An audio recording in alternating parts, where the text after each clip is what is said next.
Coach's Corner. My name is Noah Cena, in for Brody this week, but we all know who this man is.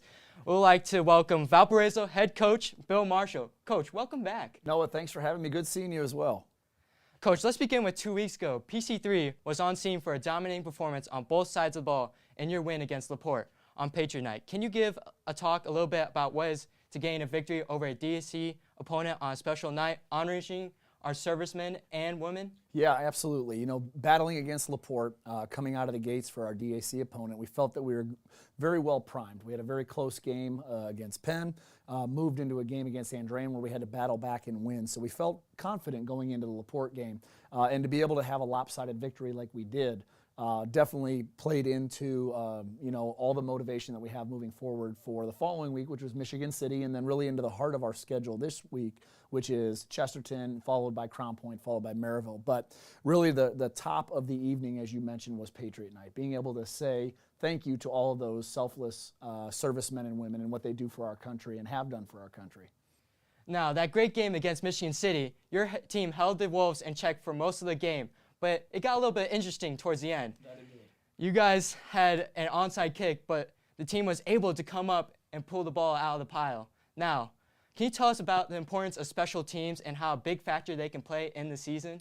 Yeah, you know, in the game of football, it is a huge third of the game. You know, obviously a lot of focus is given to offense and defense, but we spend quite a bunch of time at practice focusing in on those special teams. You know, at least twice a week we're getting our hands team on the field. And, you know, many teams, they're like, well, we only may use it once or twice a year, so we'll just practice it or call a timeout if we need to. We didn't need to call a timeout. We didn't need to burn one. You know, between Coach Burford and Coach Orlich, they do a great job with our specialists. And then being able to go ahead and communicate up and down the sideline, have that team ready, have them in position. And again, a little dicey. It bounced off of our first receiver's hands and went into, hopefully and luckily, the second receiver's hands. So we came away with the victory, but it is just because of the preparation that we take during the week of practice. Now, you guys have another big game against a tough opponent, the Chesterton Trojans. We're going to getting into the heart of the DAC schedule, and now the Trojans are coming off with a big win against LaPorte. This is a much improved Trojans team, and Coach Peterson is going to have this team ready. Why are we looking forward to this game?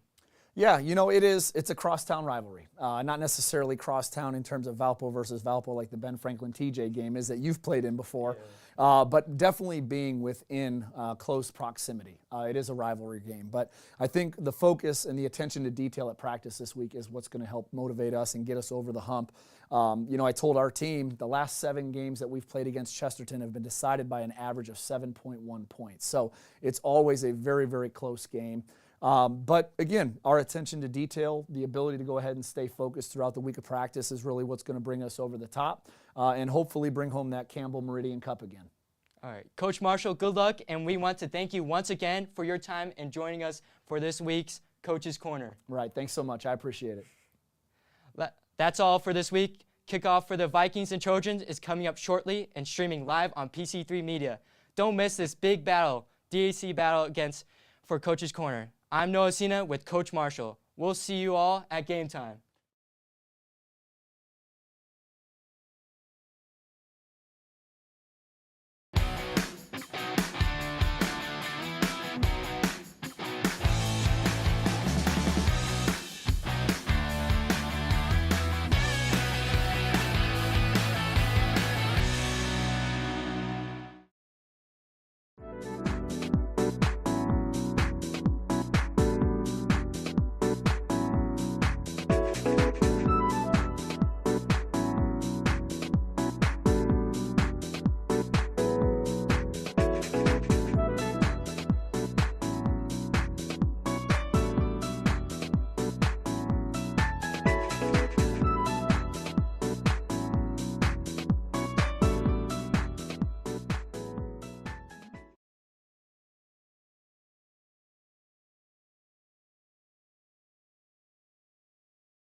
Hello, welcome to the PC3 Media Pregame Show. I am Johnny Clumpy, your color commentator. This is Devin Alsman, our analyst. This week we have the Chesterton Trojans visiting the Valparaiso Vikings at Viking Field in the Campbell Meridian Cup. This rivalry is between two teams that share a street And in the last 9 meetings, Valpo has won 9 straight. And in the last 35 years, Valpo has 31 wins and Chesterton has 15 wins. But Chesterton always keeps it close, as in the last 7 games, the score has been separated by, on average, 7.1 points, as Coach Marshall talked about. Devin, what are your thoughts going into this game? My thoughts going into this game is Valpo's going into their heart of the schedule, like Coach Marshall said. They got Chesterton, Crown Point at home at Viking Field, and then they're going to play Maryville on the road. Valpo needs to play good against all 3 of these teams, while Chesterton's going to be playing 5 tough opponents all in their league. Yeah.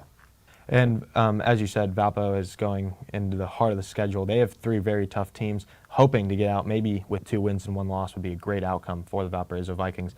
And as you said about Chesterton, they have 5 really difficult games, especially with the loss of their quarterback, which we'll continue on later. It'll be very important to see how they play through these next 5 games, as it is the rest of their schedule. But they would probably be hoping to come out 3-2 with how difficult their schedule is. So, Devin, do you have any players to watch for Chesterton? My player to watch for Chesterton is Andrew Goviea. Last game he had 225 rushing yards for 2 touchdowns, and overall on the season he has 603 rushing yards for 3 touchdowns. My player to watch for Chesterton is Lucas Anderson, the linebacker. He had 7 tackles last game and a tackle for loss. He is just a great force in the run game and will be huge to stop Thomas Berta, the elite running back that Valpo has. Now, speaking of Valpo, who are your players to watch for Valpo? For Valpo, my player to watch is Austin McKenzie. Last game he had 81 receiving yards on 5 receptions for 1 touchdown, and overall on the season he has 190 yards on 12 receptions for 2 touchdowns. And kind of an underrated player on the offense. I mean, he started the year as kind of the wide receiver 4, and then an injury, he stepped into the role and has played at a very good level, especially as a guy who they thought coming into the season might not be a true starter, might not be playing every down, but he's been very effective, and last game was elite. Yeah, he stepped up big for this team, being able to fill in and now showing that he should be playing.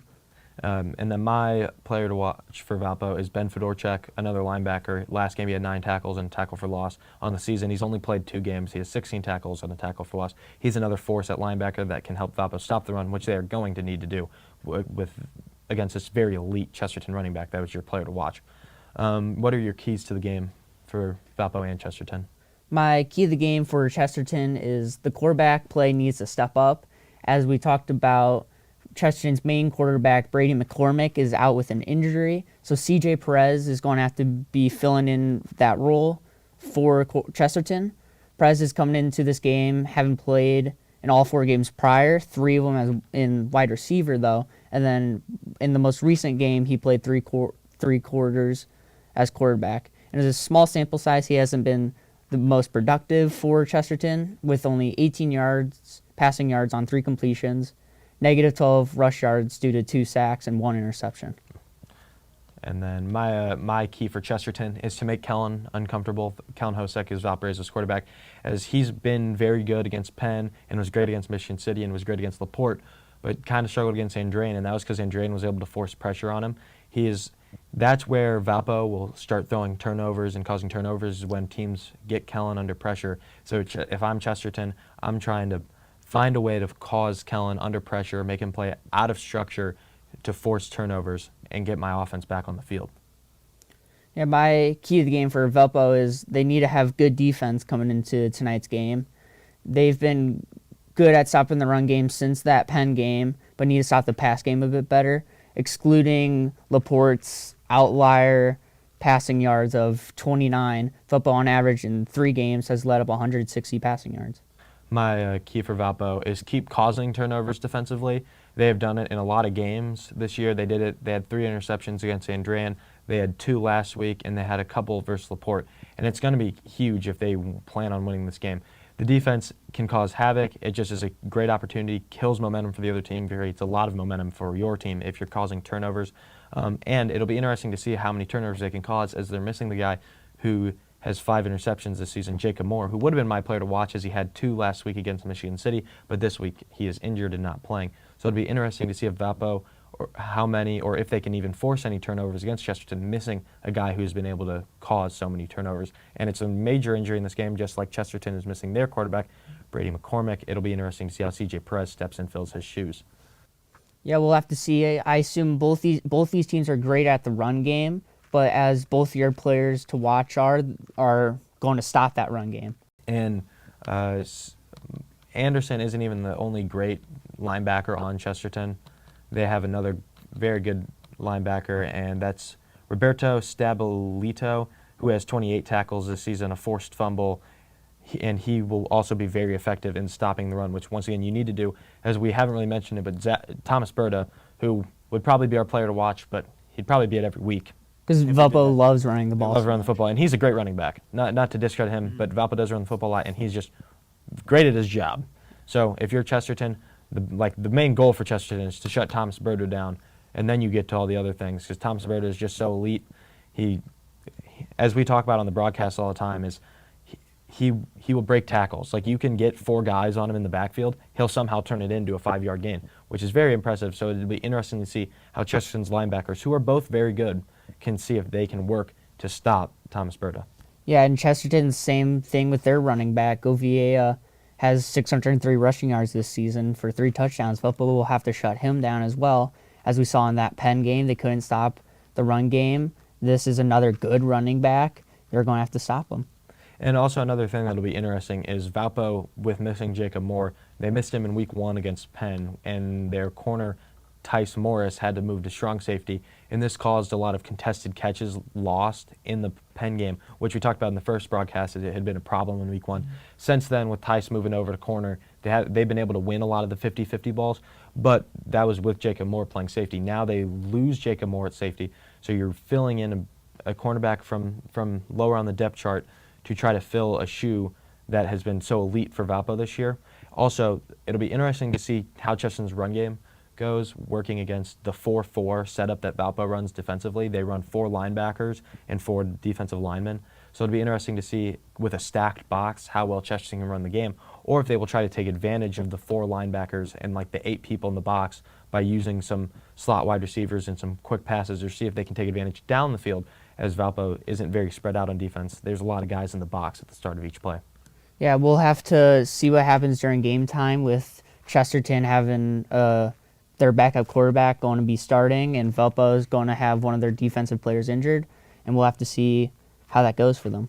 No, and just another great thing about the box is Valpo is just an elite linebacking core. Each of these guys, I mean, we mentioned our Brendan Gagan was my player to watch a couple weeks ago. He's one of our PC3 members.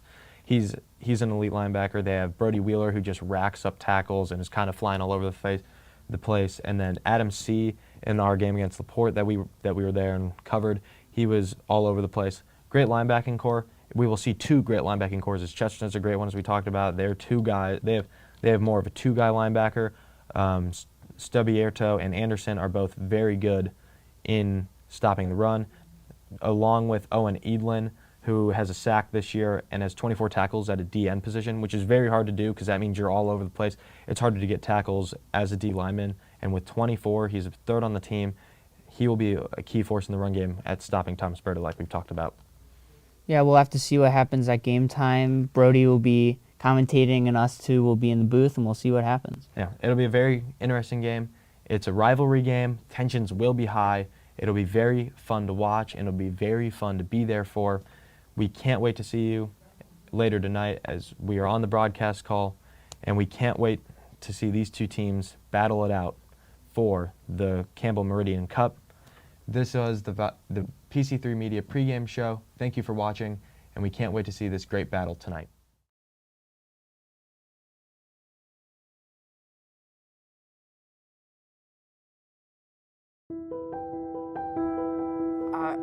I've got nothing to do on October 22nd. Did I hear you have nothing to do on October 22nd? Yes? Then look no further. Come see Fall Fantasia put on by the Valparaiso High School Choirs on October 22nd at 7 p.m. at the Valparaiso High School Auditorium. See you there. I am Mr. Regal, Director of Choirs at Valparaiso High School, and I approve of this message.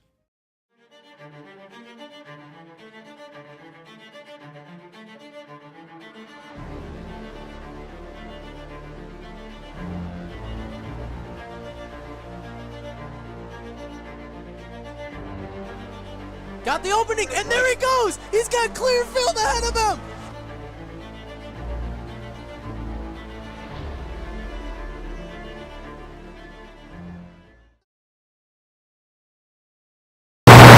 PC3 Media, where this week we have the 3-1 Chesterton Trojans visiting the 3-1 Valparaiso Vikings at Viking Field in the Campbell Meridian Cup. Both teams are both 2-0 in the PAC as we are ready for an exciting matchup. It's a rivalry game. Both teams know it. There was tension pregame. You can just feel there's a little bit of a different energy about this game. Both teams, not a lot of love between both schools. They share a road. Who gets to claim their street? Yeah, the atmosphere is way different than 2 weeks ago in any other game. This game means most for these two teams. Whoever comes out on top has bragging rights. Absolutely. A whole year of bragging rights. Devin, do you have any thoughts on tonight's game? Yeah, I think tonight's game is going to be, we'll be seeing CJ Perez starting for Chesterton, and we'll see Colin Hosek starting for Valpo. Colin Hosek has started every game for Valpo, while CJ Perez is going to be making his first start for Chesterton. Yeah, multiple injuries tonight for both teams. Key injuries on both sides. Brady McCormick is the starting quarterback for Chesterton. He is out tonight, and that's why CJ Perez is filling in. Valpo's missing their starting safety, has 4 interceptions. Jacob Moore, they're missing 2 wide receivers. Injury riddled both squads. It'll be interesting to see how they can get through and fight through the adversity of the injuries. It will be interesting to see it.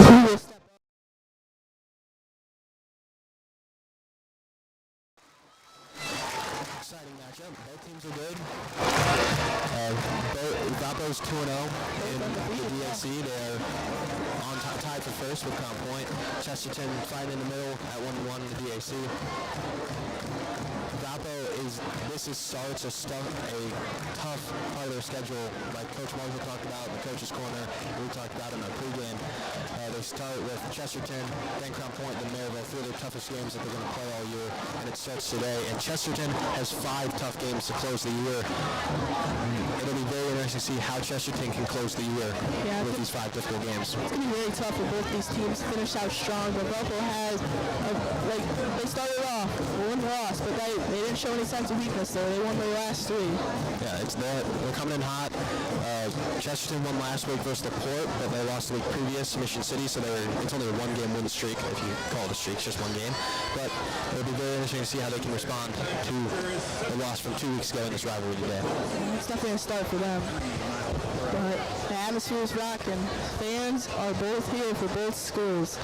And Devin, you have 2 guys to talk about from both sides of the ball. Yeah, for running backs, both teams will be utilizing them greatly today. The running back for Chesterton, Andrew Govia, number 13.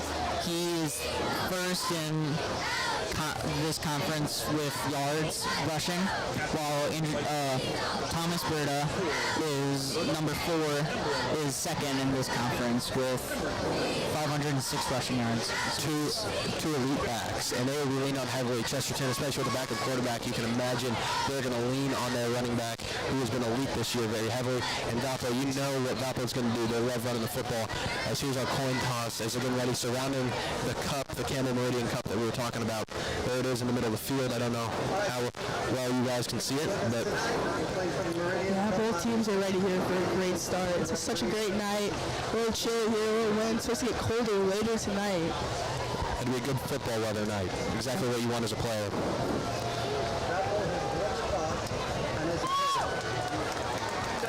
Since obviously the main quarterback for Chesterton's out right now, with CJ Perez stepping in, Chesterton has an elite running back as well.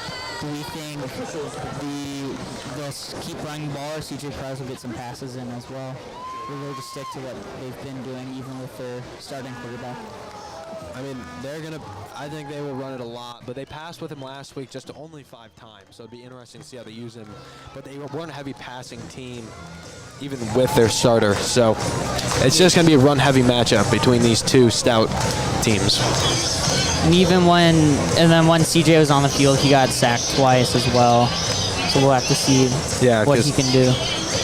He only had 5 passing attempts, got sacked twice, so it'd be interesting to see how many times they attempt to throw it today. A good night for football tonight. Both teams ready to start. They're about underway for kickoff.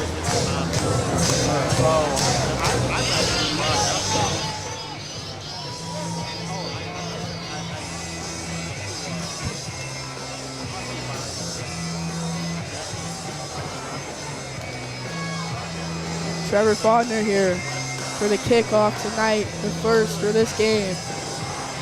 We are ready. The Valpo student section is going crazy. The Chesterton with their lights out. It's a rivalry game. It's going to be, emotions will be high tonight. Yep, loud crowds and everything, but we are underway for a great game. And the first punt will be taken as a touchback. And note, Chesterton did not take that one out. He caught it right on the edge of the goal line. That's I haven't seen that. He must have fair caught a kickoff, which I don't know how, if you can do that, but. Yeah, well, Port did that last week. They let the ball bounce. They tested their luck, and it did not, or not last week. Apologies, 2 weeks ago. Correction. 2 weeks Last ago. home game. Yeah. Yep. Last game we covered. Here we go.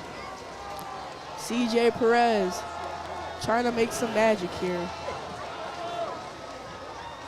First and 10. It's a run up the middle. He's still going and gets taken down about 5 yards on the play. That's what we talked about. You're going to hear his name a lot. Andrew Govia is going to be a huge part of the Chesterton offense. His name will keep getting called by Chesterton, I will imagine. If they want to compete in this game, they will need to keep handing off to him and let him keep putting up the numbers he's put up all year. Yeah, 101 carries through 4 games. That is an absurd amount. But obviously, they're going to keep doing that. Same as Valpo for Thomas Berta. They've both been remarkable this season to start. But on 2nd and 5,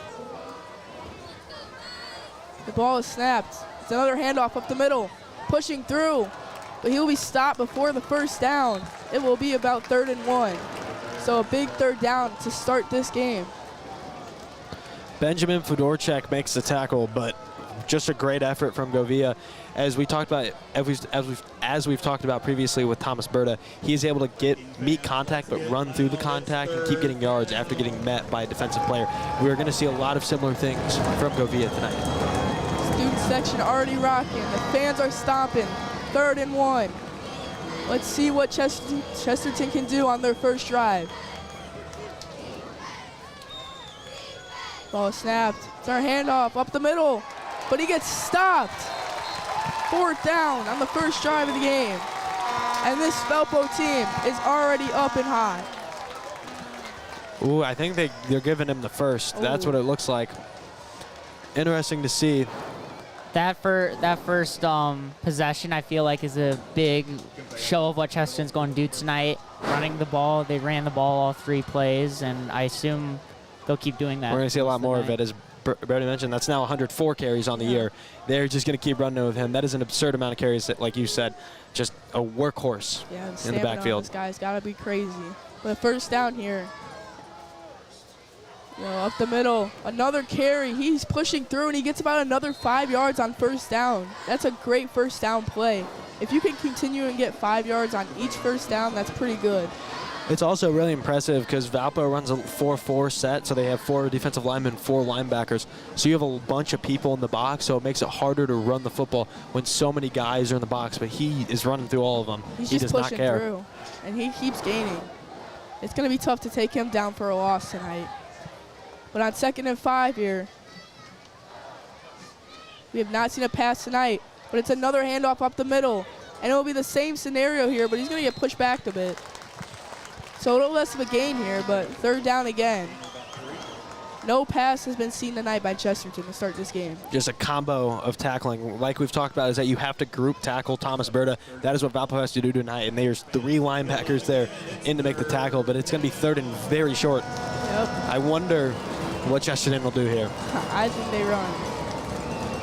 But it's going to be a good one here. Fans are rocking again. It's going to be like this all night here. But here on 3rd down, let's see if they pass. Go. It's going to be another run to the left side. Pushes through, breaks through, and gets the 1st down. Chesterton starting hot on offense with the run game. And they're going to stick with it, and I think they should, obviously. I mean, this is the best way to get a backup quarterback ready, is you use the run game effectively. You have to have some sort of run game to help him out, and also get a lot of short passes. So if they're going to pass, I expect it to be a little short out routes just to get his confidence up. to where you can start throwing it down the field. But he only has 5 attempts in the previous game he played in, so I'm expecting a lot of runs, and I think that's all they're going to do all drive until Valpo stops him. Yeah, but you got to get that running back some rest, though. You can't just run with him every single play. So on first down here, it's going to be another handoff. And Valpo about 4 yards on the play. Finally trying to stop. Yeah, and even with Chesterton's main quarterback playing, they only averaged 35 passing yards a game. So even with their main quarterback, they didn't pass. So now with a backup, they probably will pass even less. Well, you talked about rest, Brody. That's Max Soffin, number 6, a sophomore, with that carry. So they're not only giving it to Govia, they switched up a little bit, but Yeah, I expect to see a lot of Govia tonight. That's good use of backup there. Yeah, while Chesterton averages 294 rushing yards a game compared to 35 passing. Yeah, a lot of runs expected tonight. Second down here. It's another handoff on the outside. Defender's on him, but he might have gotten the first down there. This kid is just going to keep pushing. Definitely. He does not care how many tacklers you bring to him. You got to bring the entire team, I think, if you're going to tackle him. Yeah, very impressive to see. We haven't seen a team test Valpo with their running back like this all year. They're the big hash in Valpo's run defense this year was from a quarterback, not a running back. So interesting to see how they play against this elite running back. Yeah, it's going to be really fun to watch Valpo adjust here to this run game, but they have not so far, 5 minutes into this game. But on 3rd and short, I'm expecting a run here again with Chesterton. Oh, it's fumbled and picked up by Valpo. A little mishandling and a bobble, and Valpo has the ball. And that's a turnover. Brody Wheeler is the one who jumps on it. And that's also a problem with Chesterton. With McCormick being out, he had 438 rushing yards. So he's not able to be in the rush compared to CJ Perez, who hasn't rushed as much or hasn't rushed at all. And they're now going to have to just pass it to the running back instead, or give it to the running back. Yeah, here on first down, Kellen Hosek, handoff to Thomas Berta, and he will be stopped for nothing. Excuse me, I messed up earlier. It was Omar Delgado was the one who recovered the fumble, not Brody Wheeler. Excuse me, I'm sorry. But very good, great awareness from Omar to force the turnover for Valpo. And that's what I talked about, is it's going to be interesting to see how Valpo can force turnovers without the guy with 4 interceptions. But there they get a turnover on Chesterton's first drive, whether it was Chesterton's fault or not. Good awareness from the Valpo defense. Yeah, it's going to be really fun to see how Valpo uses Thomas Berta here with their 2 wide receivers out. But a little miss snap there. And it's going to be a run up the middle with Berta again, still pushing. Gets about 5 yards there. So 3rd and 4 here. We talked about it with Govia. We're going to talk about it all night. Just you got to bring multiple guys to tackle him. I mean, they made the tackle with 1 guy, but he gets 4 extra yards because it's only 1 guy. You got to get everybody to meet Berta, so he can't just break off long runs all night long. Definitely. You're going to need many guys to stop him tonight. He was dragged down by his legs and everything and still kept going. Yeah, if you let Berta get going, he has an 80 rush attempt this year, so he can get going if he's able to get through this defense. So 3rd down and a little bit longer here. But it's going to be another handoff up the middle, and Berta will be stopped. But Valpo is close here, so they're probably going to go for it, I think. There's the multiple people on Berta, like you were talking about, Johnny. They did it on first down. They did it on 3rd down, and that's why you get these very good stops. But they're going to bring out the punt unit. Yeah. Which is interesting. I mean, it feels like 4-down territory. But to be fair, it was a fluky turnover. The Valpo defense wasn't able to just straight up. They didn't really get a stop. It was a fluky mishap from Chesterton. You're not going to see that all night. So the decision to punt makes sense here. Yeah. Yeah, these teams are still getting their footing into this game. We are only got 5 minutes left of this quarter, though. The punt is up. It's around the 10 and bobbled off and taken by Valpo. Hit off the head of a Chesterton player, and Valpo has the ball. And another mishap for Chesterton. That is the 2nd tonight. And let's take a look back at that one. Here it's just going to bounce off a Chesterton play. You got to be a little bit more aware. But Valpo was all over it. Sam Thorgren, number 33, recovers. So Valpo's offense is back on the field. And maybe they are going to get fluke turnovers all night long if this is how the game's going. That is 2 very unlucky bounces for the Trojans. And Valpo is set up inside the 10 for the 2nd drive of the game. Yeah, so they don't even get Chesterton's offense another chance to get on the field, and Valpo has the ball again. Yeah, in there's their own red zone. another unlucky kick like we saw against LaPorte as well. Lucky on kicks for the opposing team, Valpo. Yeah. Yeah, about 4:42 left in this quarter.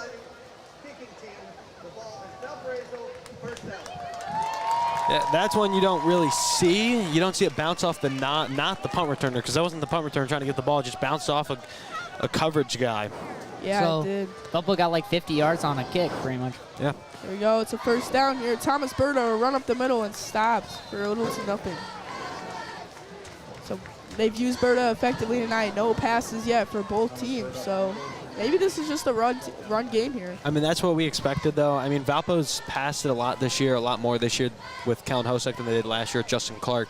But, I mean, when you have a guy like Thomas Berta, why would you need to throw the football when you have that elite of a running back? Yeah, especially when it's been working all season.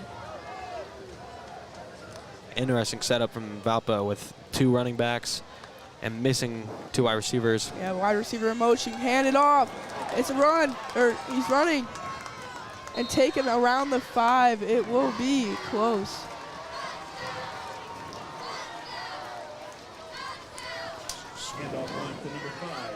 Valpo has to get a touchdown here after mistakes from Chesterton twice. We just have to see Valpo's got to use this chance they've been given twice. Yeah, they brought in Gage Finley. They brought in Gage Finley, the other running back, put him at wide receiver, put him in motion, and got him the ball in a little jet sweep. Very interesting and cool play call from Valpo. Yeah, we go 3rd and 5 here. Looking end zone, pass broken up. So Valpo, chance to go for a field goal here.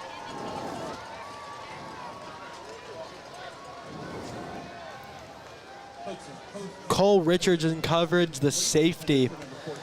Good coverage, able to stop a touchdown, and Valpo is going to kick the field goal and just take the points. Yeah, that's what I would do here. Start off with great field position, and you cannot get a touchdown there. That's just a sign of your offense might be lacking today. Or just great defense from the Trojans. Yeah, but with that great field position, you have to score a touchdown there. There's no way you can't. Yeah, Chesterton made mistakes, and Valpo's only getting 3 points from it. I feel like that's just not enough. And it will be good. Especially since Chesterton made 2 mistakes. Yeah. Valpo only gets 3 out of 2 mistakes. That's just not a lot. We might look back at this first quarter if the score's close later in the game. Yeah, but 3:14 left in this quarter, and Valpo has the lead, 3-0. Well, we should expect a close game. Coach Marshall talked about in our Coach's Corner episode that the last 7 meetings between these 2 teams has been decided by 7.1 points. It's a rivalry game. No matter how good each team is coming into it, it is always going to be close between these 2 teams. Yeah, definitely. And Valpo's crowd now getting hyped up here. So now Chesterton will be getting the ball and play offense. Yeah, we'll see what hopefully they can do better than they did last time. Not fumble the ball and turn it over. Yeah. They would not like another turnover. That is not what they want. That's not the game plan. But their defense is held strong with the 2 turnovers. Yeah, only letting up 3. Like we said, not good from Valpo, very good for Chesterton. Keeping this score close with the 2 bad plays or very just loud. unlucky plays. Yeah, even though Very being down loud at Viking Field. 3-0 here, Chesterton's fans are still getting hype over there. They packed the side. They did.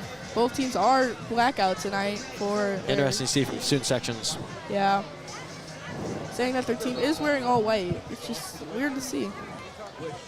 But here we go. Trevor Faudner again for another kickoff.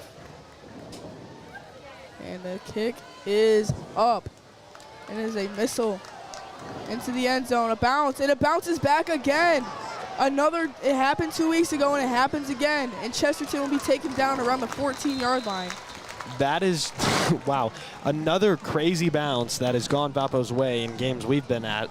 That one just bounces right, not where Chesterton wants it to go. The returner's expecting that to bounce through the end zone. You take a touchback, but it takes a little backspin bounce, so he has to pick it up. Otherwise, Valpo gets the ball. Because otherwise it's like a long onside kick if Valpo gets on it. But just very interesting to see how the bounces have worked out for Chesterton so far. Yeah, Chesterton has had bad luck here. It happened 2 weeks ago with LaPorte. Bounces didn't go their way. Bobbles, everything. So there could be something in the field. there at could Viking be. Field. Something's in the turf. But first down here, Chesterton trying to get something done this quarter. Only 3 minutes left. But on their own 14-yard line, let's see what they can do. They go with the handoff again up the middle. Breaks through a bit and almost gets a first down. He will be marked a bit short. There he is again. Now, we didn't get to see him because Chesterton bobbled the punt, but we're going to keep calling his name all night. Just the bell cow back, a great 8-yard carry. Valpo has to gang tackle him. Otherwise, he's going to hit a huge gain as he does. 8 yards is awesome and exactly what Chesterton wants out of their first down play. Yeah, it's going to be tough to stop him tonight, knowing how explosive he is on the field. But you just got to get him tired, and that's all you got to do to stop this offense. But on 2nd and 2 here, let's see what they can do. It's going to be another handoff up the middle. He's got nowhere to go, but he will be taken down. Almost a first down. Let's see where they mark him. They are right on where the first down is, so it'll be an interesting mark from the refs here. 3rd and they're moving the chains. First down for Chesterton. Another first down on the run here. We have not seen any pass tonight from Chesterton. But only 2:18 left in this game. Let's see what Chesterton can do. Down 3-0. We'll see what CJ Perez can do for Chesterton here. Go 1st and 10. No pass tonight, but he takes a pass, the short pass like we said he would throw. And they get a little to nothing there. That is the first pass of the night, though, by CJ Perez. Just a little. A screen pass there. Back soften. I mean, that's what I expected is a backup quarterback's confidence up. You just want the quick out. Let him see a couple balls get caught. That's what opens up the rest of your playbook, is being able to use the short game and the run game. That's what opens up the big pass plays, later in the game. Yeah, let's see what CJ Perez can do tonight.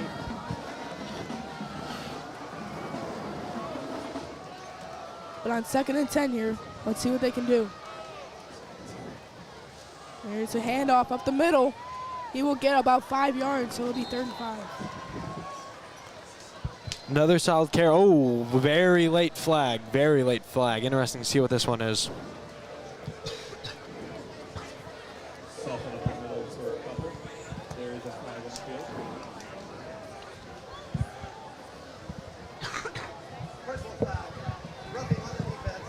It's going to be a personal foul on the defense. It'll be automatic first down here. So for 3rd and 5, it's now first down. There's not what you want to see.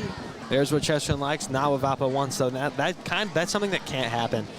You force Chesterton into a 3rd down, but you don't get anything out of it because of a roughing.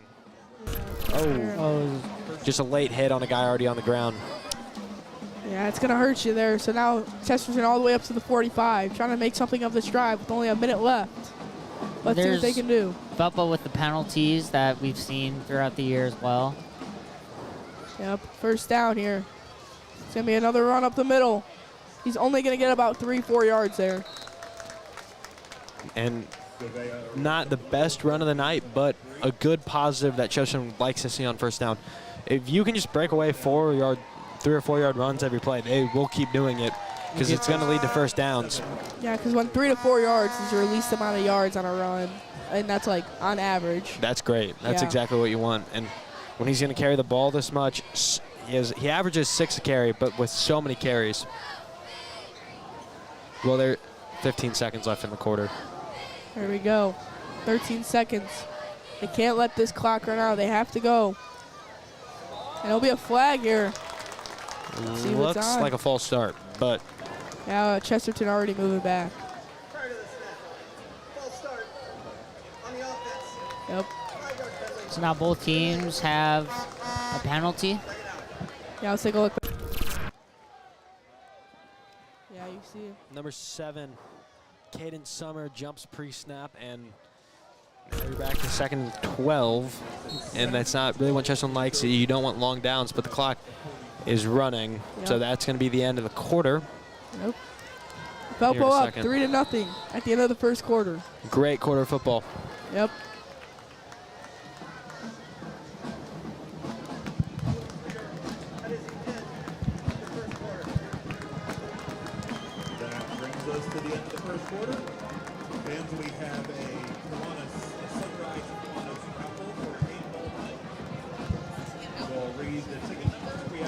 Great quarter of football, and we will see you after the break.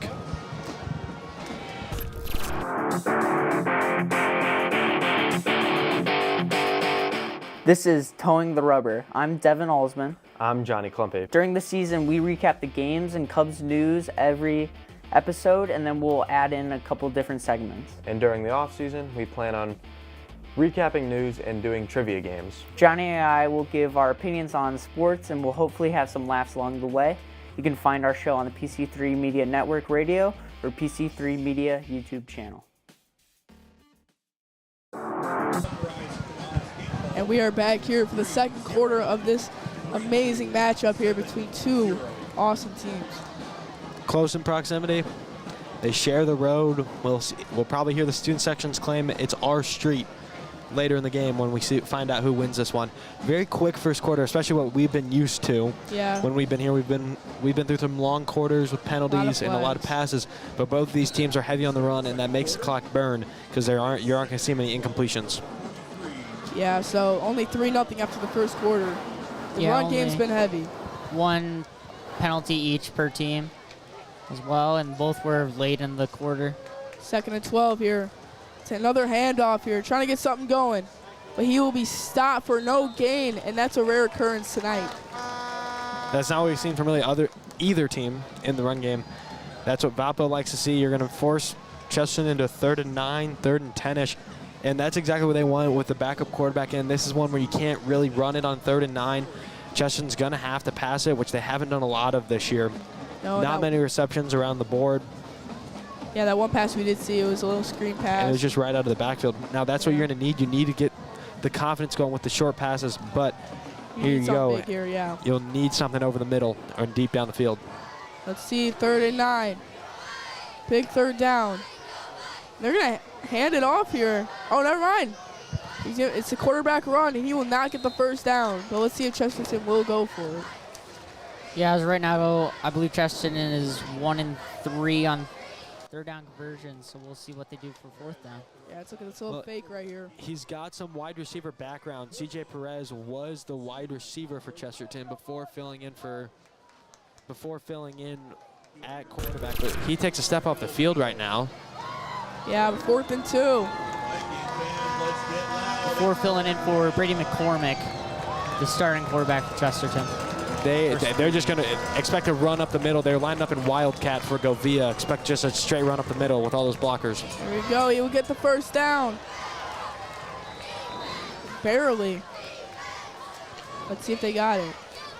And what we thought they would be passing on 3rd down. They tricked us. Seems like they tricked Valpo and were able to run it with the QB. Yeah, you make it 4th and very short, and then they take him off the field and just go Wildcat directly to Govia, which is a very interesting play call. You just put 3 blockers in front of him, give to the guy who's been dominant on the ground all night, and he's probably going to get a first down for you.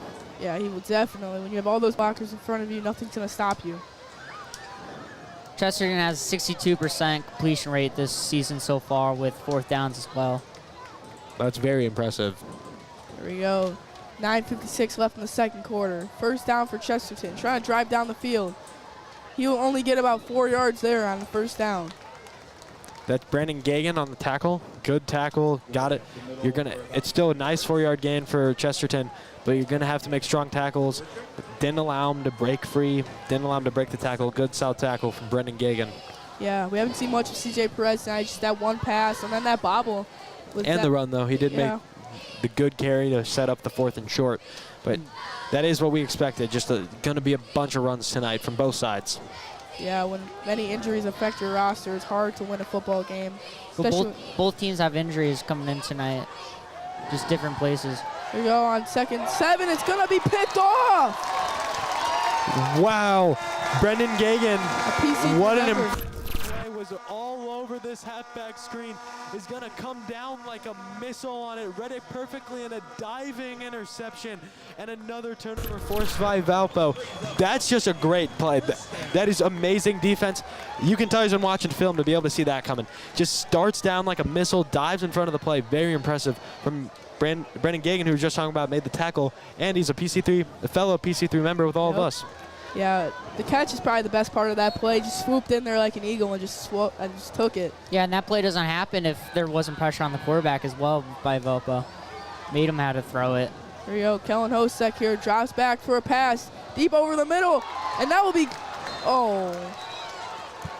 looked like he was gonna catch it and hold on, but he dropped it. Let's take a look at that.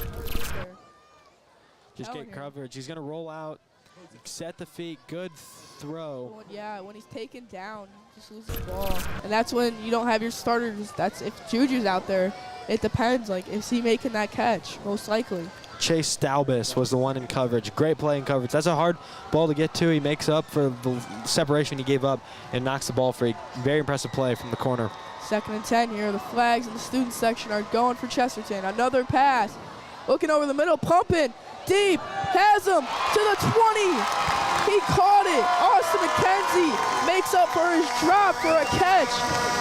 And that's my player tonight, Austin McKenzie, coming into the season. He was the 4 wide receiver.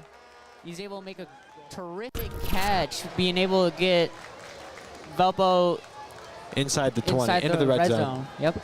He came into the season as a wide receiver 4, like Devin talked about.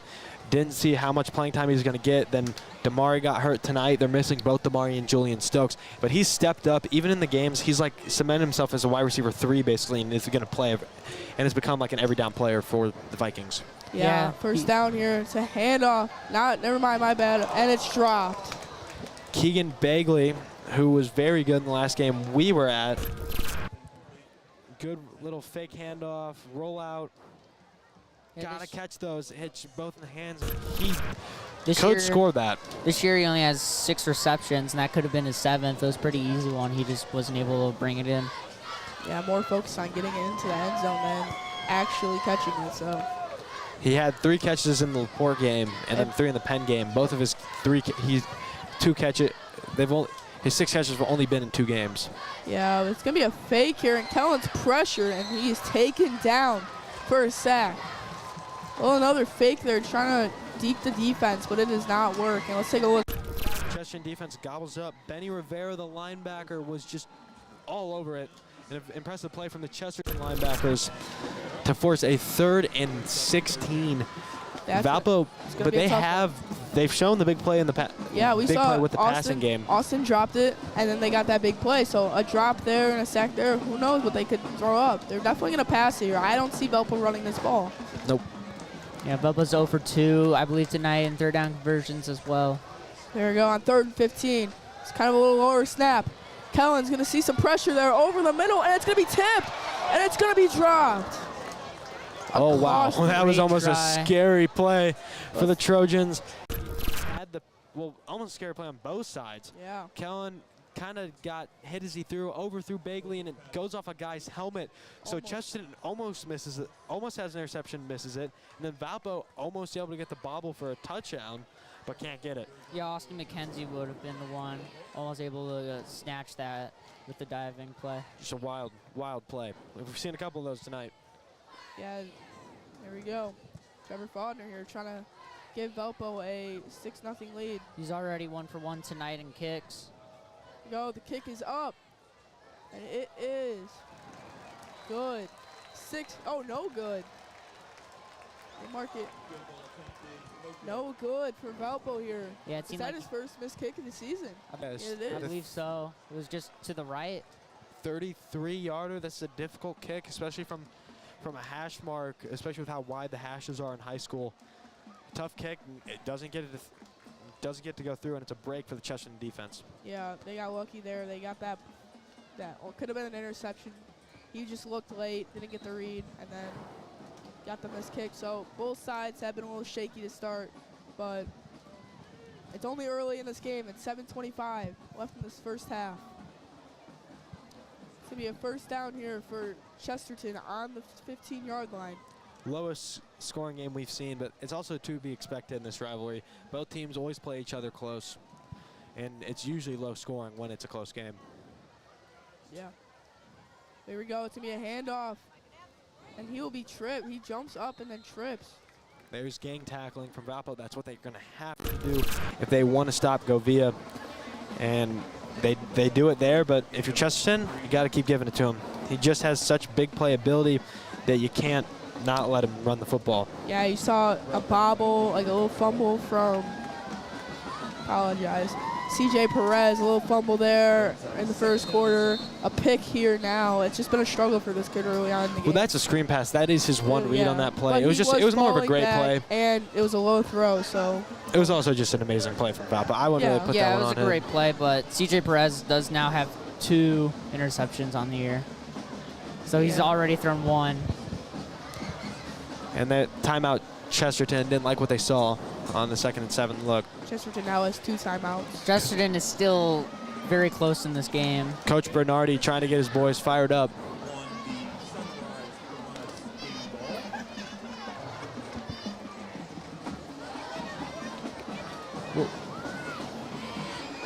And we will toss it down to our sideline reporter, Noah Cena. Noah?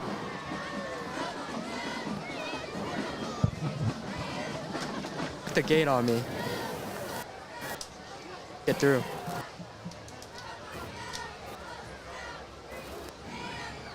I'm sorry.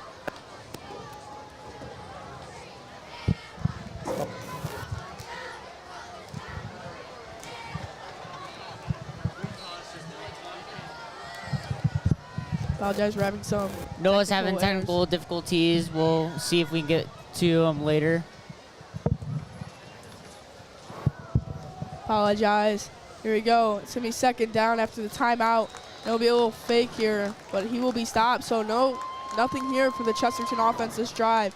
They're going to need a pass here. I cannot believe they will not get 8 yards on this run here. More gang tackling, and Valpo is shutting down the run on this drive, and they've done it a couple times now. So it looks like they're going to force Chesterton to start passing the ball, which I don't know if they want to do that with CJ Perez, the backup quarterback, being in. Yeah, about halfway through this 2nd quarter, almost out of this first half. It's only a 3-0 game after that missed field goal. But on a big 3rd down here, CJ Perez, it will be a handoff up the middle, trying to get the 1st down. He will not get it. And you obviously have to punt this one here. Just gets stuffed. Almost there, but then met by the Valpo. Everybody on Valpo. That's what they're going to have to do if they want to stop him. Interesting to see they don't attempt the pass and didn't even show like you're going to pass. You put 3 guys in the backfield and a tight end on the line. Everybody in the building knew they were running that football. Yeah, but it looks like they are going to go for it here. 4th and very short. Yeah, Chesterton is 1-1 tonight, 4th down conversions. Yeah, but if you're definitely Valpo, you're looking for that run. It's a high snap, but he punts it. Oh, he punts it straight up. And it's going to bounce back here. And it will be as if they just went for it on 4th down. Oh, I don't even know what happened. Well, that's what they do is the quarterback usually punts it. Just not a great punt. We saw one of these in the Port game just straight up. That was just not good. Like just straight up bounces and then back spins in Valpo's favor. So Valpo gets another lucky bounce. Yeah, so it's as if they just went for, I don't know what they were trying to do. If they were trying to deke the Valpo defense, if they were just trying to, it's just very confusing. Chesterton does like having their quarterbacks kick. CJ Perez and the starting quarterback from also kicks. Yeah, but Valpo in great field position again. They have just started in great field position multiple times, but they have not had any times to execute it for an actual touchdown. Multiple drop passes here tonight, but on 1st down, let's see what Valpo can do this drive. It's going to be a handoff to Berta. He has room to run at the 20, and he'll be taken down for a 1st down. Great tackle by number 0, Cole Richel. It's a great run by Thomas Berta. Look at the hole from the offensive line. DeAndre Price and Big Al Burkett just open a lane for Thomas to run through. Yeah, and that's what you need if you're the Valpo offense. You just need a big run here to get your offense sparked up. Well, that's the thing that, like, kind of if you want to win a football game, you got to win in the trenches, and Valpo does that every week. That's what makes your run game so great. Right now, they're winning in the offensive trenches, and they're starting to win the defensive trenches by getting stops in the run game. Here we go. It's going to be a run up the middle for Berta again.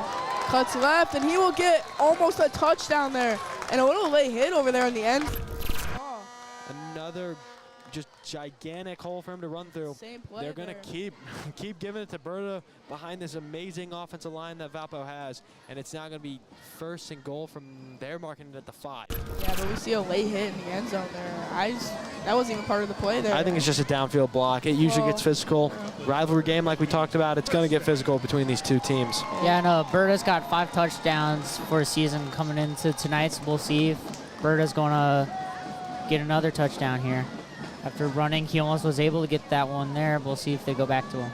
Yeah, you're missing both your stud wide receivers here tonight, and it's going to be tough to win a football game, especially your defense started off a little bit iffy, but they really stepped up for Valpo.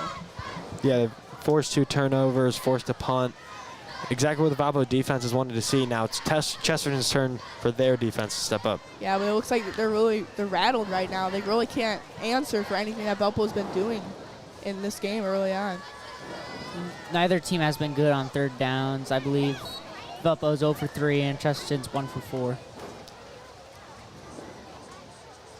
Here we go, first down. Whistle blown here. Might be a timeout. Clock adjustment, 4:32 on the clock. First and goal, though, Valpo started with great field position. They really they used that field position, and they stepped up. They didn't let it go to waste here. So let's see if they don't score a touchdown here. You're gonna have to change something at halftime. You gotta score here.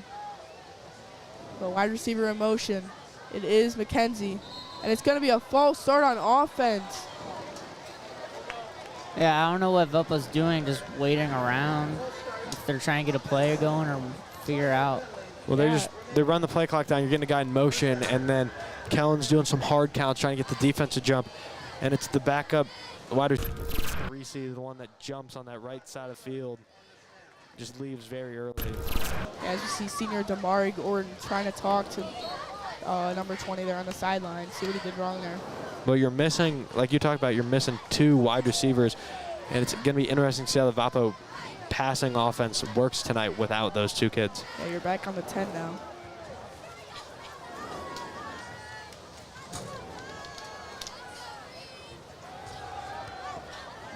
And it'll be a handoff here into the 5.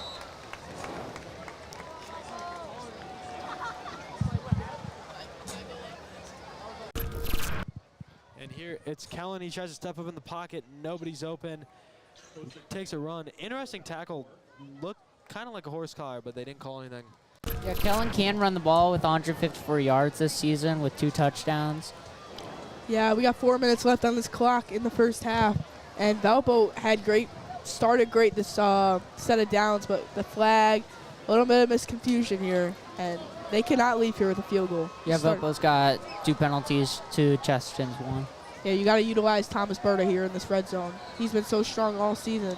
So whistles again. This might be a timeout here. This one's a Valpo timeout. Both teams now have 2 timeouts. Coach Marshall is not happy right now.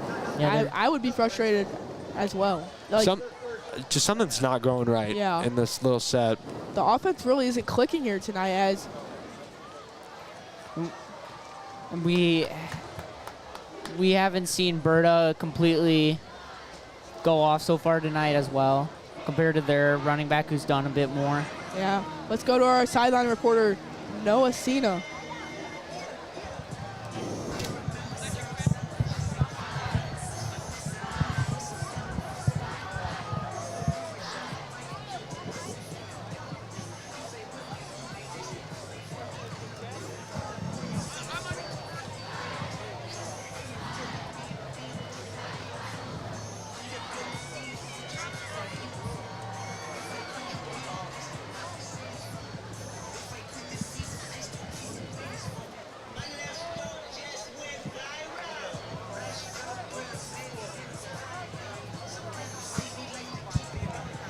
And we are back here. Thank you, Noah. A little shaky interview there. Yeah, and as that fan said, Thomas Berta, he's talking about him. Even the fans know how good and how electric he's able to be. Yeah, what barely we got from there, a little shaky there.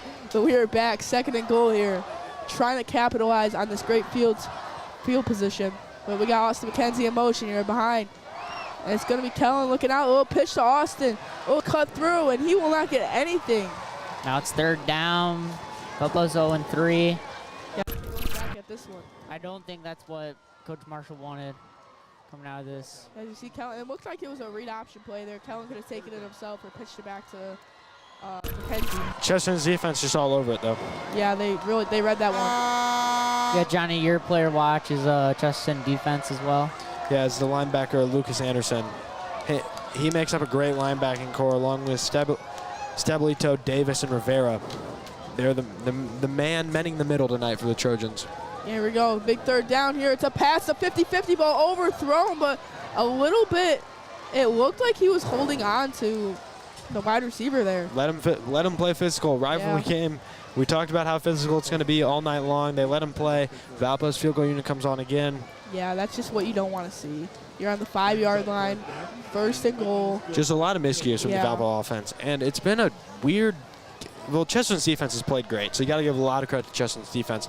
But it's going to be – Valpo's just not executing in ways that they usually do, especially in the red zone. They haven't been able to take advantage of great field position tonight. What we saw in previous weeks where both teams have just been using the run, but let's go to the kick. It's up again, but that one will be good. But let's go back. Both teams the previous week in the red zone have used their running backs the most, and it's been effective for them. So this week they're changing something here to where it's not working. And if you're Coach Marshall here, you gotta realize something.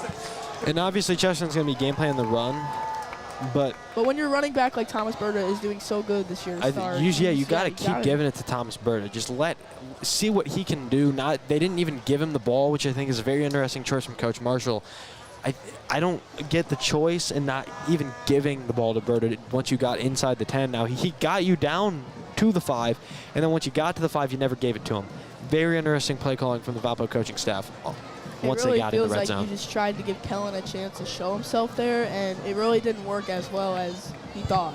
Yeah, Valpo's just got him many chances, and they've only got 6 points to show on 2 field goals, and they've missed a field goal as well tonight. So Chesterton's still very close in this game. They're just a touchdown away to tying it, and then they can quick kick for the 1. Yeah, but as we saw with Kellen, he had that RPO. He had that 50-50 ball. It was just 2 play calls that were him. But this is what Coach Marshall said as well. The last 7 games been decided by 7.1 points, and right now it's 6-0. Yeah, early on, Trevor Faulkner comes out again for a punt. We've seen 2 great bounce backs and a hit off the head earlier, a little doink there. It's been bouncing Valpo's way. Yeah.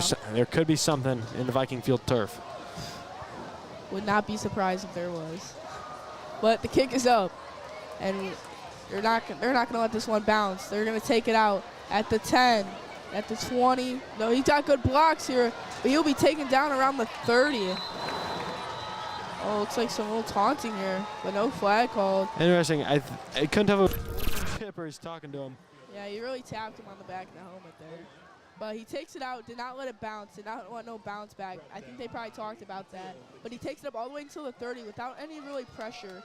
But he gets taken down there, and we see 41 really tap the back of the helmet, really slam him a bit. It was really interesting. Number 0, Cole Richards, was ready for this game. He got interviewed before week 1, and he has been ready. He said he was hungry for Valpo this year. A lot of trash talking on both sides here, but let's see if Chesterton's offense can change. But he will be taken down, put back, many defenders on him. And Valpo is just, I don't even think they're playing for a pass at this point. They're just going to, you might as well put all 11 guys in the box if Chesterton just keep running the football. And Govia's a great running back, but it's hard to do something when Valpo's just scheming up and heavily run committing. Chesterton has got to get something going with the pass tonight. Yeah, we have not really seen much of receptions, touchdowns from all the wide receivers here. We've only seen about 3. Yeah, it was. Yeah, their main leading receiving stats is Govia. Second down, a pass deep downfield and no good. So they tried going for the pass, and it just didn't work out. A little overthrow there. Gus Wish was the intended target, and Tice Morris was the one in coverage. He got moved to safety today. Jaden Jansma is filling in his spot at corner with the Jacob Moore injury. And that was something I talked about in the pregame, is how is Valpo going to do in 50-50 balls defensively? Because when they missed Jacob Moore week 1, they got beaten a lot of 50-50 balls. And they're missing him again, where Tice has to play safety and isn't playing corner, but there he's in man coverage, and he makes a great play on the ball. Yeah, a lot of people are stepping up really, as these injuries have really affected both teams. More are stepping up on Valpo's side than Chesterton's side. So big third down here for Chesterton. A minute 57 on the clock. It's going to be a fake here, a pitch back. He has room. The 50, he has some blocks here, a spin move. The 45 taken down, a big first down. And Chesterton will move the sticks far. And back at that one. So we got a little trickery here. A little flip there by Peyton Diebeck got it from the running back, Govia. Everybody's so focused on Govia's running ability that they give it a quick flip back to, Diebeck is just able to take off because everyone was so globbed on to Govia, and it opens up a huge hole for number 29 and a huge gain, and a perfect play for Chester, and exactly what they needed right now. They needed a burst of momentum, and that's just a shot of it for your team. Diebeck's had one rush so far this year with 12 yards. And first down here, they're looking for another pass. They're looking to air it out, but pressure here. A little scramble, a toss-up, and it will be dropped. Second down. Number 80, Michael Roan, is the intended target. Looked like it hit the hands, but it was a difficult throw. Not a lot of time to throw. Well, pressure just got home. The Valpo defensive front holding strong right now, and was able to get pressure, making an uncomfortable throw for Perez. Yeah, another reason that we don't see much passing from Chesterton could be because of the fact that their second guy in receiving yards, other than their running back, is CJ Perez. He was a wide receiver, and now that he's got to play quarterback, now they have to have other people fill in. Yeah, second down here. A minute 22 on the clock. Drops back to the pass. Pressure here, and he will be taken down, but he gets a little scramble out there. Saw the pressure and just ran it up the middle. Found the gap. Cam Asbell was the one with the pressure. He's got 2 sacks this year. Had to chase Perez, but Perez is athletic, as he is a wide receiver. Is able to avoid the pressure, doesn't take a sack, and it's just a short gain of about 4. With only a minute left, they got 3rd and 6, and they got about 40 yards to go for a touchdown. Yeah, they do got 2 timeouts, though, so let's see what they can do. Stadium is rocking here at Viking Field. Feels like it's shaking up here. It is. It is loud on this 3rd and 6. Feet are stomping, bleachers are loud, and a timeout here. A little late timeout. They waited a bit. They only have 1 now, but I don't get why you wait to call it there. I think you should just call it immediately if you planned on using the timeout. You lined up with about a minute left, and you waited about 16 more seconds. It's just a weird to see. Maybe it was a little stutter call. Maybe they didn't have the right play written up. Yeah, interesting choice. Yeah, this is big moment for Chesterton. 3rd down with only 45 seconds left to go. We'll have to see. Valpo's up 6-0. If Chesterton's able to get a touchdown, they'll probably go in leading during the half. But you got a long way to go with 4 seconds left and a passing game that has struggled tonight. Yeah, especially when you are trying to look downfield for the pass. The Valpo defensive line has really been pressuring you. And we just saw a play earlier. We saw CJ Perez scramble there, get a couple yards, but that pressure really just apologies. Yeah, their biggest gain tonight was on a reverse, and you can't run reversal all night long to get your positive gains. They still haven't had a long pass get completed tonight. So, and that's what they're going to have to do here on 3rd and 6.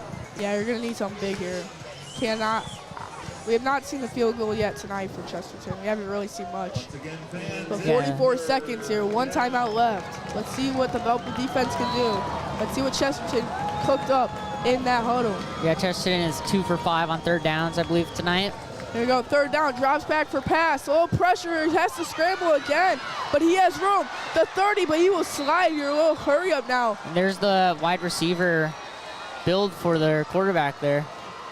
Yeah, let's take a look back at this. And this is what the problem in the pen game for Valpo week 1 is that the quarterback runs were just shredded the defense, and we haven't seen that a lot from teams. But there, Perez takes advantage of a Valpo defense that just cleared out the middle of the field for a huge running lane. Here we go, 1st down again, driving back to pass, but too much pressure, and he falls down. So now you got to think, What do you do here? Let's take Brendan a look back. Gay credited with the sack, but Yeah, he just great jump. darts down the middle and then a slip. Scared him. Great jump there. Great Yeah, timing. Chesterton's been sacked twice now tonight. Or CJ Perez has been sacked twice tonight. So Chesterton uses their last timeout of the half. 24 seconds. What are you thinking here? Are you thinking go one more play, try it, and then attempt the field goal? Well, 24 seconds, depending on what they're trying to get, they have, if they're going for a field goal, you kind of have any time for anything. Like, you can throw it in the middle of the field and afford to go down in bounds because you have time to spike it with 24 seconds left. Yeah. Now, if they're going for the end zone, expect a sideline shot somewhere so they can step out of bounds and still have more time to throw it somewhere. Yeah, if you're really looking to go deep, you don't want to go over in the middle. That means your offensive line, well, they just got bumped up 26 seconds, so you got a little more time now. They weren't ready there, but they've kept them pretty protected this drive. I mean, it's just like the routes haven't been developing. The one play where he almost got sacked, had the 4-yard gain, they gave him a clean pocket. You just got to get the routes developed, but it's harder to do that when the routes are so deep downfield with the situation. Yeah. Let's just see what they cooked up in this timeout here. They only got 26 seconds to go.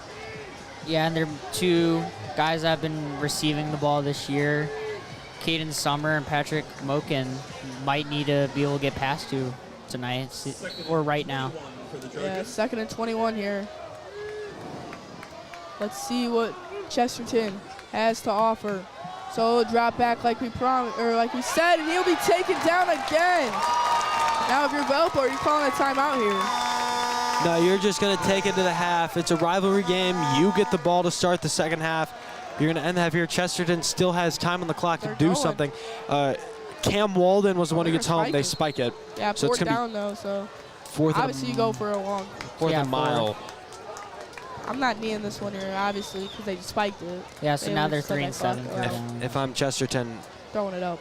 I would have just taken it to half. I mean, I know you don't get the ball to start the second half. But it's only a 6-point game.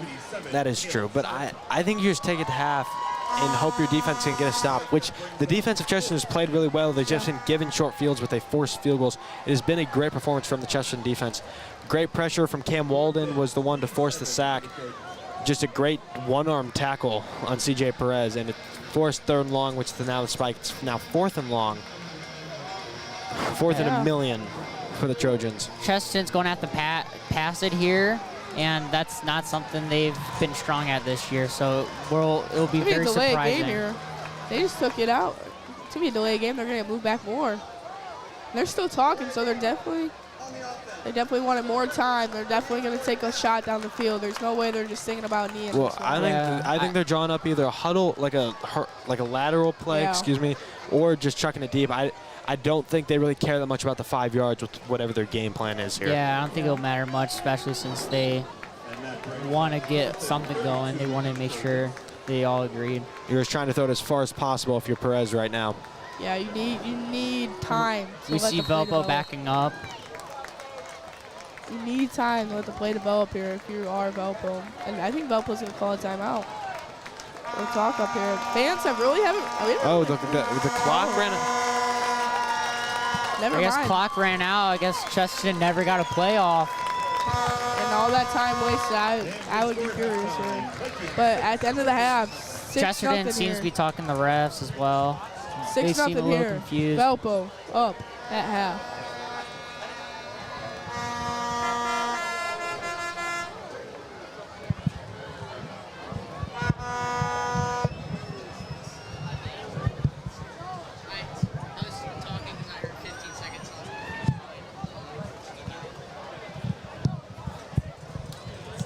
And we will be back in a bit.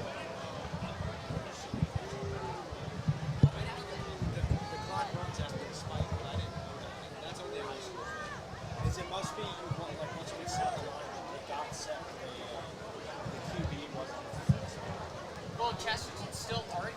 Like, they're still there.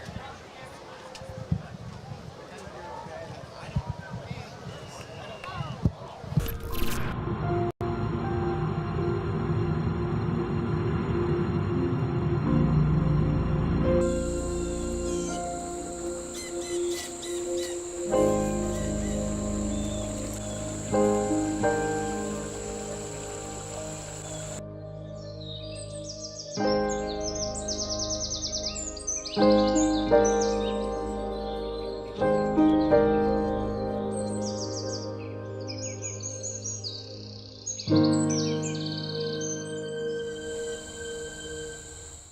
water is killing around 800 children each day, and with your support, you can help provide clean water to children all over the world. Every donation helps a kid out and have clean water for life. Let's go farther together. Help us by donating to our cause.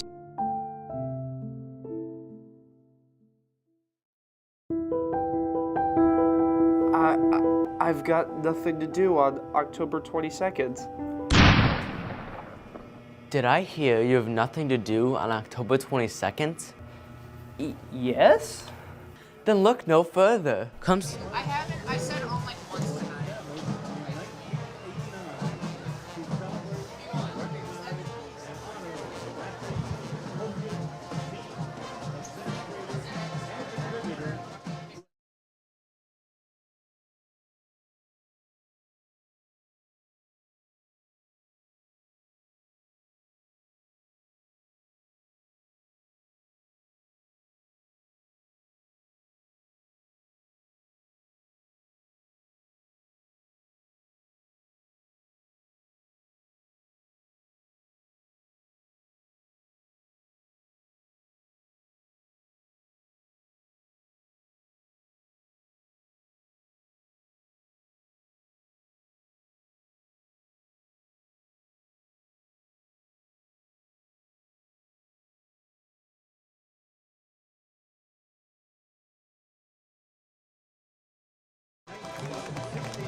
In 1976. Maria passed away in 2023. Our next inductee, M. Robert Bob Kane. He's represented tonight by his son, Marty, Marty's wife, Heather, and Marty's daughter, Morgan. Bob Kane was a 1949 VHS grad who played on the golf team coached by King Kelly, who was also his principal. Following service in the Korean War, Bob attended the Chicago Academy of Fine Arts and Indiana University before returning to VHS to teach art. Bob took over the golf coaching duties from King Kelly in 1968 and held the job for 20 seasons. His team won 8 sectionals. He coached the 1979 team led by state champion Gary Kruger to a 4th place state finish. And his 1982 team, led by state runner-up Kevin Kozlowski, finished 7th. Bob and his wife Sue had 3 children, 4 grandchildren, and 3 great-grandchildren. Bob passed away in 2022. Next is Jim Kroll. He's joined tonight by his wife Natalie and son Caden. Jim graduated in 1992 after earning 9 varsity letters in 4 sports: cross country, track, basketball, and baseball, making him one of the most versatile athletes in VHS history. He was a 6'4" stalwart on the basketball team, and he made 2 state meet appearances with the cross country team, but his best sport was baseball. As a senior, the big lefty was 10-1 on a 23-7 Viking team that won the sectional. After a stellar career at the University of Indianapolis, Jim signed with the Cleveland Indians in 1995. His 13-year professional career included major league stops with the Cincinnati Reds, the Florida Marlins, and the Philadelphia Phillies. Jim lives in Valparaiso with his wife Natalie and their son Caden, himself an excellent pitcher.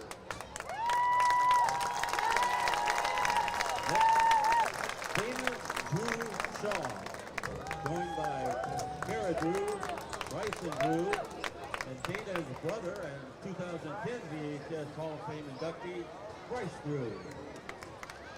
Dana, a member of the Indiana Basketball Hall of Fame, played for Coach Dave Kenning on a 22-2 Viking team that won the DAC sectional and regional titles. She then starred at the University of Toledo, where she was a two-time Mid-American Player of the Year and the school's all-time leading scorer with 1,919 points. Her teams won MAC championships in 3 of her 4 years, and her Rocket teams made 3 NCAA and 1 WNIT tourney appearances. She earned her law degree from the Toledo College of Law in 1998.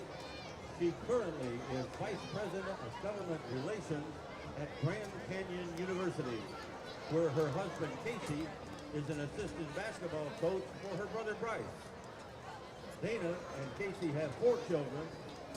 She is the daughter of former BU basketball coach Homer Drew and the late Janet Drew, as well as the brother of 1989 DHS grad Scott Drew, the head basketball coach at Baylor University.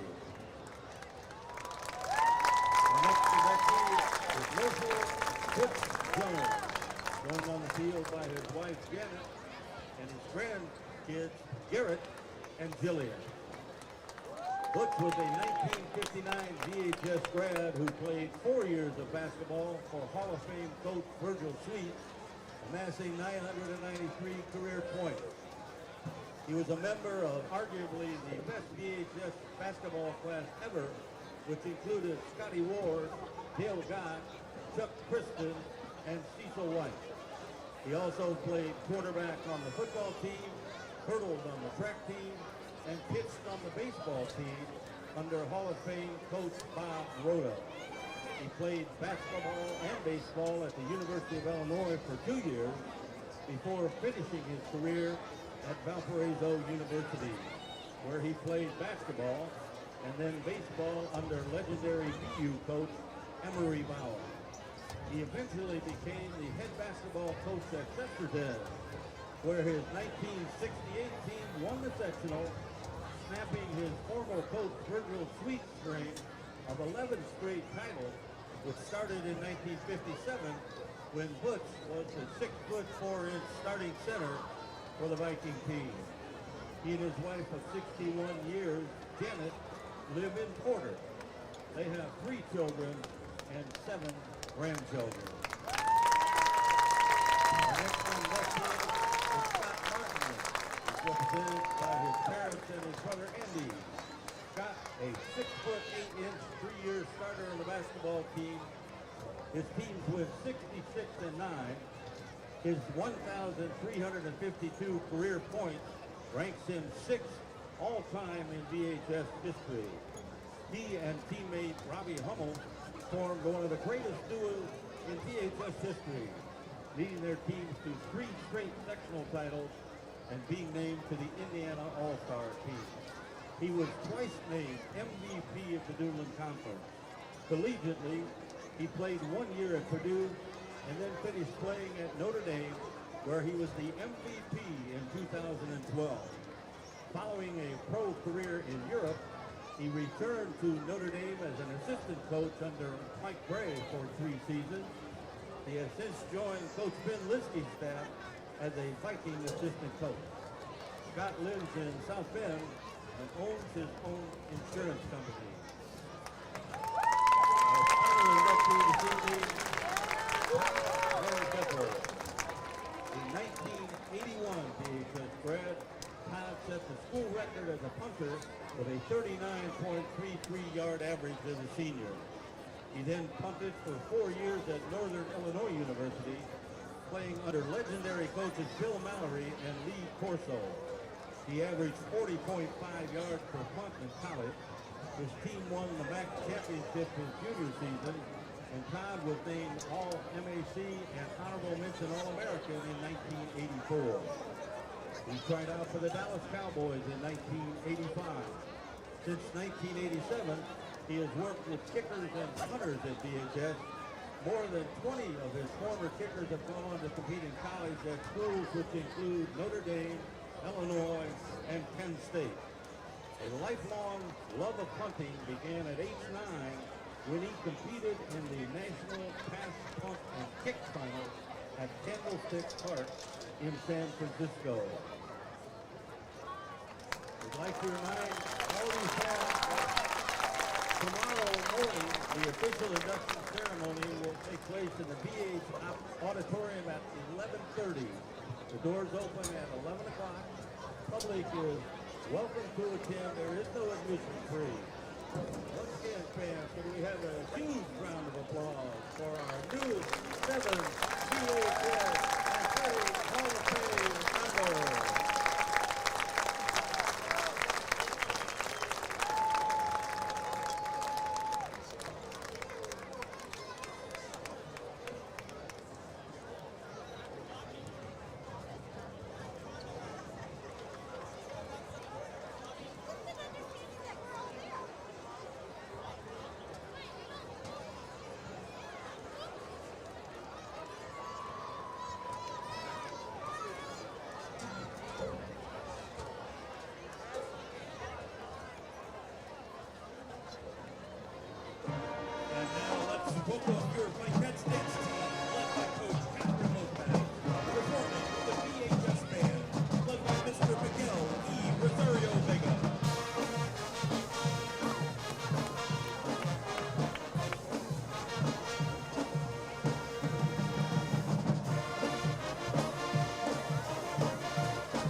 Broadway. You will be hearing a selection of film, Disney films turned into Broadway musicals. You will hear Arabian Nights from Aladdin. You will also hear music from Tarzan, You'll Be in My Heart.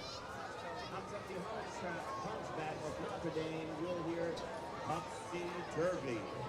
Enjoy the music of Disney on Broadway.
administrators as most spirited this evening.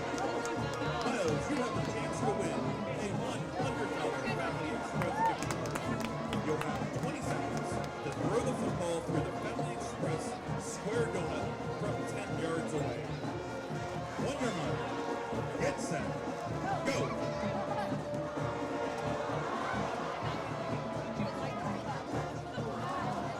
He's getting closer. Almost there.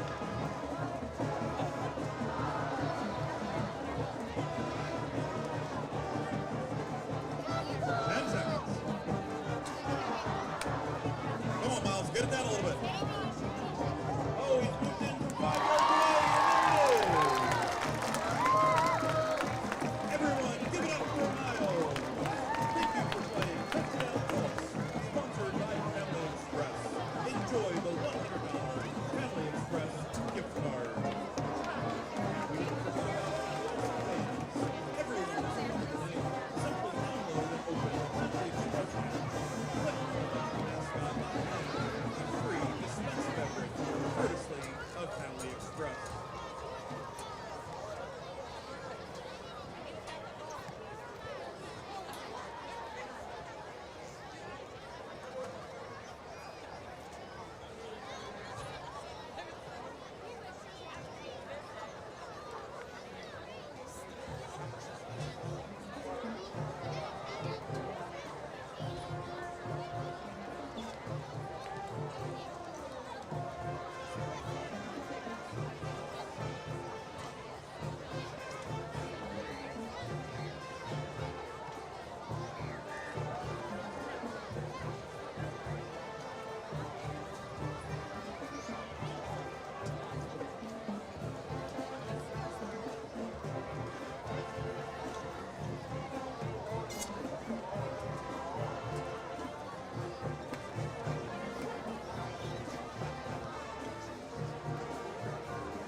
Back to PC3 Media. You are here at Viking Field. Valparaiso is up 6-0 on Chesterton to start this game. It has been a very fast-paced game here tonight. As our highlights, there was the bobble snap, and then from here on out, it's going to be a lot of runs. That's what we've seen. One big passing play from Kellen Hosek to Austin McKenzie. But other than that, it's been a lot of runs and turnovers. Yeah. Have been the keys to the game today. And key mistakes, too. Yeah, key mistakes. There's that very lucky bounce for Valpo that set up a couple of runs inside the 10, but they couldn't punch it in. Settled, eventually end up settling for the field goal. Yeah, with Valpo, you see all these highlights. They're in the red zone, and they're, like, in the 5-yard line. But they only field goals tonight from Valpo. It's kind of sad that you're in their great field position, but you cannot connect their touchdown. Yeah, it's just been a bit of sloppy football tonight. Valpo's 0 for 4 on third down conversions, while Chesterton's 3 for 7 going into the next half. Well, it's just kind of what you expect in these rivalry games. Is you expect like close, gritty games where you're going to expect turnovers, you're going to expect hard hits, you're going to expect emotion out of everybody. And that's what we've gotten tonight. We've seen like late hits and stuff like that. We've seen great highlight plays like the interception, one of the key plays of the first half.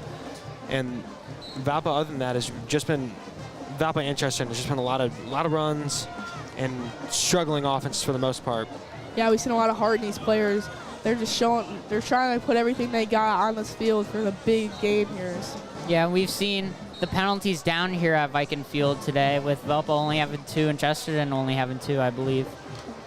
Yeah, we haven't seen as many like we've seen in the past, like the Andrean game where there's penalty after penalty after penalty. Yeah, this clock's just running down very quickly because of all the runs and not many penalties. Yeah, it's going to be fun to see what Chesterton has made a difference at halftime and see what Valpo did, too, to finally get in the end zone once tonight. And we're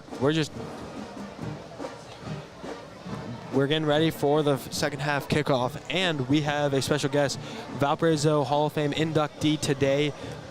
Scott Martin was a former basketball player, is currently on their coaching staff, inducted for his playing days in the late 2000s. Yeah, sorry, you probably won't hear from Devin this third quarter. It depends if he will be back, but His mic will be given up for our special guest. Don't worry, my Enduran fans. I'll be back for the fourth quarter, most likely. I will Yeah. be back. we hope. But it's going to be fun. It's going to be a great interview, our first of the year, actually. Yeah, It's gonna first be- in the booth.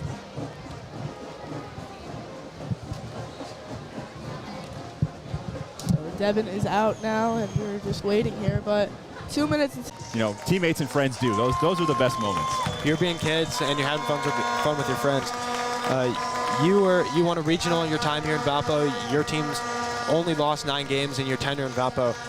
How were you guys able to succeed at such a high level at your time in Valpo? Yeah, I think the big thing we had is we were coached well at a young age. We were just like I think all kids that get to go through the Valpo system that are fortunate to do that have the opportunity to play for great coaches. From when I was little all the way up to playing for Coach Punter here at the varsity level. So I think just because they were able to develop us so well over that period of time, that really led to all those all those wins and those sectional titles and all that good stuff. And you also played with another Valparaiso Hall of Fame member in Robbie Hummel, and you two both went to Purdue, where you continued to play college basketball, but you eventually transferred to Notre Dame. And what factored into that decision? Yeah, there's a few different things. My dad got sick, so kind of be a little closer to home. The nice thing about Notre Dame and Valpo is it's only about a 45, 50-minute drive. Yeah. So, and it just at the end of the day, it's a better fit for me. So. It worked out great. I had an amazing career playing for Coach Bray and really enjoyed my experience there. And we were fortunate to win a lot of games. Not as many as we would have liked, but we were a good team and won a lot. And it was a great decision for me. Well, you had an excellent playing career in college, and then you would continue to play overseas. What were your favorite memories playing overseas in Europe? Yeah, no, the overseas thing was a great experience. It's one of those things that kind of makes you grow up a little bit. You're in a whole new country, different culture, all that good stuff. But yeah, no, I was fortunate to get on a really good team when I was in the UK. We won a few championships over there. So being able to go out there and win was definitely the highlight. Excuse me. So now you're back in Indiana. You've retired from your playing days. You were assistant coach at Notre Dame, and now you're coaching here at Valpo. What did something you learn from the Notre Dame coaching staff that you brought here to Valpo to help the basketball team this winter? Yeah, no, I think one of the big things is our attention to detail. It's the little things that win games, right?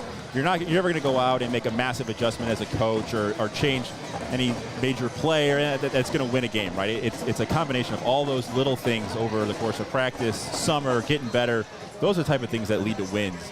Not just one play in a game that you may not have called the right play. Right? They never come down to one play. It comes down to all your preparation leading up to that. And I think that's one thing that Coach Bray really instilled in us is to be prepared. And then what factored in the decision to come back and join the Valparaiso coaching staff? Coach Liskey. Coach Liskey was the guy. He heard I was back in town, and I was fortunate. I opened up a State Farm agency here in town, and he heard I was around and called me up. And he's a hard guy to say no to. Yeah. So.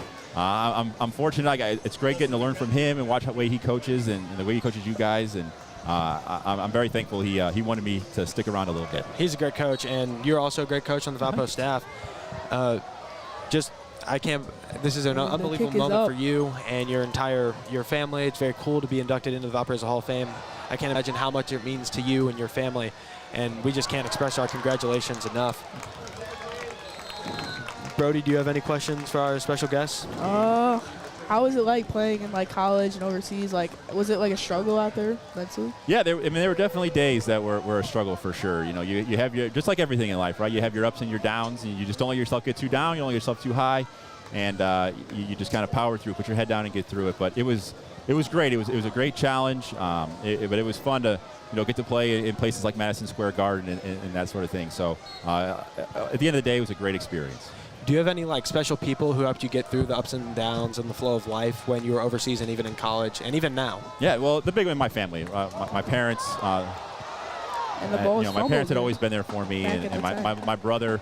We grow up playing in the driveway, pushing each other, and so yeah, they were always the support system for sure. And then obviously you're a coach on the Valpo staff now. What are your thoughts for this upcoming season? No, I'm excited for it. I think we have a high ceiling, if you will. We have room to get better, and I think the great thing is that I think you guys are out there working as much as you can to get better every day, and we're going to try to put everybody in the right spots. But I'm excited for the year. I think there's a lot of opportunity, and I think we should look forward to having a good season. And the snap is out here at the 10. Kellen going, and he'll be taken down for a 3rd down here. Chesterton's defense has really stepped up. Well, you talked about opportunity. And what do you think opened that opportunity? Do you think it was Valpo losing their star, their Indiana junior all-star, Jack Smiley? And what do you think that brings for Valpo in the change of the roster construction this year? Yeah, absolutely. It's always tough when you lose a high production guy. Absolutely. But what that does is somebody's got to take those shots. Right now, maybe it's not just one person, but we spread the wealth a little bit. Different guys get to step up and really show what they can do. And I think that's where that opportunity comes from. Big 3rd down here for Valpo. Chesterton's defense made a difference at half. But Kellen will drop back for a pass. Pressure again. Scrambling here and taken down, but there's a flag on the play. Well, while we wait on the flag, we will continue. Well, it's awesome having you up here in the booth. Great talking to you about everything. So as you talk about Ben Liskey, what makes him such a great guy and such a hard guy to say no to? Well, I think first and foremost, Ben's energy. It's infectious, right? I think everybody, I think you guys feel it. He comes in the energy every day, and he lifts everybody up with him. And at the same time, too, Ben's an amazing communicator. I think he does an amazing job of communicating with you guys what we need or what we're looking for on the court, and that helps, I think, at the end of the day, execute. Yeah, playing under him, he's such an amazing coach. I couldn't ask for anybody else to be my coach. But it was awesome. It was awesome having you up here in the booth. We can't thank you enough for letting us have this opportunity to interview a now Hall of Fame member, and we know you will get to speak tomorrow at the Valparaiso Auditorium. It's open to the public this year for the first time, so people can come and listen to the speeches from everybody who got inducted. And thank you just for the great time here in the booth, Mr. Martin. And good luck this season coaching the Valparaiso Vikings basketball team this winter. No, thank you guys for having me. I appreciate it. Now, hopefully the VHS team here can get rolling and get some touchdowns, and we can kind of pull away and send the Trojans packing. And go celebrate that Hall of Fame induction. Thanks, guys. Congratulations. Thank you.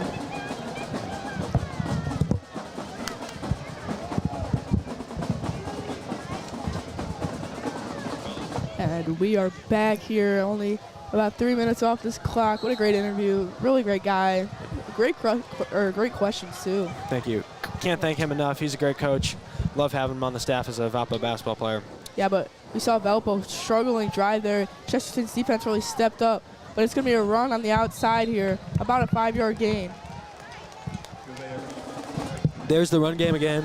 Andrew Govia, who has kind of been shut down the last couple drives that Chesterton had, but here he is back. Good solid gain on first down, exactly what Chesterton needs if they want to see this offense get going in the second half. I am back. And yes, Devin, you have joined us back in the booth. And Valpo got sacked. Is that correct? On the last drive, Kellen took a sack. And a big flag there. And now we're 0-5 on third downs. Yeah, second down here in about 6 here. It's going to be another handoff up the middle. He's going to get room. He's going to get taken down. But will they mark him for a first down? Might have been over. Looks like, and it is a first down. And once again, just keep giving the kid the rock. He's going to run through everybody on the defense if you don't bring 6 guys to tackle him. Absolutely elite runner, Andrew Govia, and I can't imagine how proud this Chesterton coaching staff is of him. Yeah, a really big difference from the first half. Defense stepped up. Offense is looking like they're cooking early. Knock on wood here. Don't want anything. I don't want to jinx anyone. But it's going to be another run up the middle. And he will be taken down. They're only about 3 yards on the play. That's the shortest run of the half. But as we talked about in the first half, that's a positive gain on first down. Like, that's what you want on first down, kind of set the tone for this set of downs. Yep. Get a solid run, and if they can do that for the next 2 downs, you're going to end up getting a first down.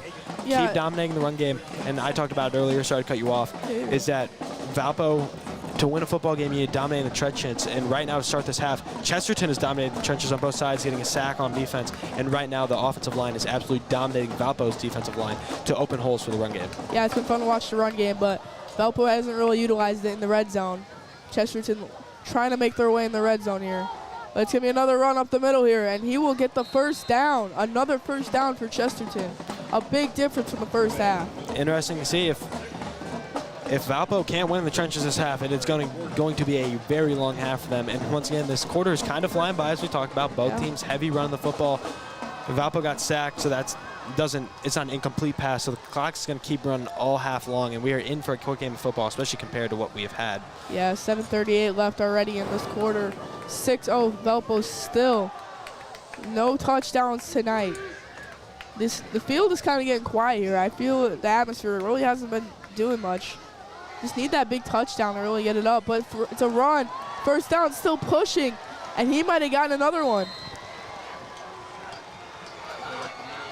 Another strong run from Govia as Chesterton's continuing to dominate the trenches, and they keep winning at the line of scrimmage, and that's what you need to do to win in this game, especially in a rivalry game where both teams have some dislike for each other and are trying their hardest and putting their bodies on the line. Keep winning the trenches, and you're going to be able to get big gains like that and score the first touchdown of this game. Yeah, there we go. 5 minutes off the clock already. Chesterton almost in the red zone here. Let's see what they can do. It's going to be another run up the middle, trying to push.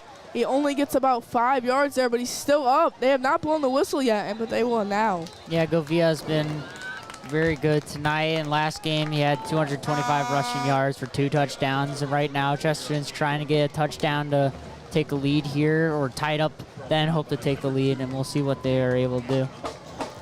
Yeah, he's just great on the ground. It's a 5-yard gain, 5 or 4 yard gain there.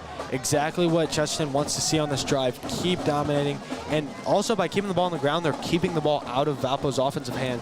And Valpo's offense has been very good this year, scoring over 20 in each game, and they're keeping the ball out of their hands, and they're probably not going to get to that 20-point threshold if you can keep the ball away from Valpo. Yeah, Valpo's defense got to make an adjustment here. I'm the back of Wish to try to stop the ball from getting there. But a great catch, though. That was such a great catch. Yeah, the junior wide receiver, Gus Wish, number 1. Maybe a holding on the defense. On defense. So they're obviously going to decline that. That's his first receiving yards of the year as well, I believe. So the penalty did get accepted. It gets moved on to the kickoff once Chesterton kicks it off. Yeah, Chesterton's kicker has not seen anything today. So will he be cold? Let's see. It is just out of the half, so he did warm up. But I think this game's being shown right now by third down conversions. Valpo is 0 for 5 tonight, I believe, while Chesterton is 4 for 8. That's a big difference in this game, especially when Valpo's had the ball early and they had chances. And the score is now 7-6 Chesterton. And Chesterton's got all the momentum right now. All the fans are going nuts, while Valpo's crowd's just standing and not cheering. Well, Brody, you talked about how it was getting quiet, and that's because we haven't really seen a big play. And that's a huge thing that Chesterton is now just swinging the momentum in their favor. Valpo's fans haven't had a bunch to cheer about tonight. They haven't been able to get big. They've forced big plays defensively, but nothing offensively. And now Valpo's offense comes trailing now for the first time in tonight's game.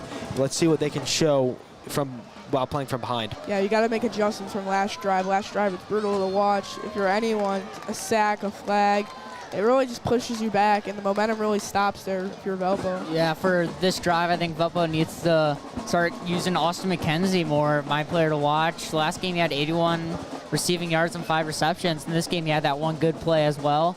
And I feel like he's their best guy to pass to, and they need to pass to him. Yeah, saying that Juju Stokes is out tonight, he is also one of their punt returners also, and kick returners. Damari Gordon as well. Very impressive to see from Chesterton. We talked about how they're they might not be able to pass the ball very well, and there's CJ Perez is able to connect for the touchdown and take the lead. Yeah, great pass. Not too high, not too low. Just put it right in his hands, but it will be caught he's at the 10.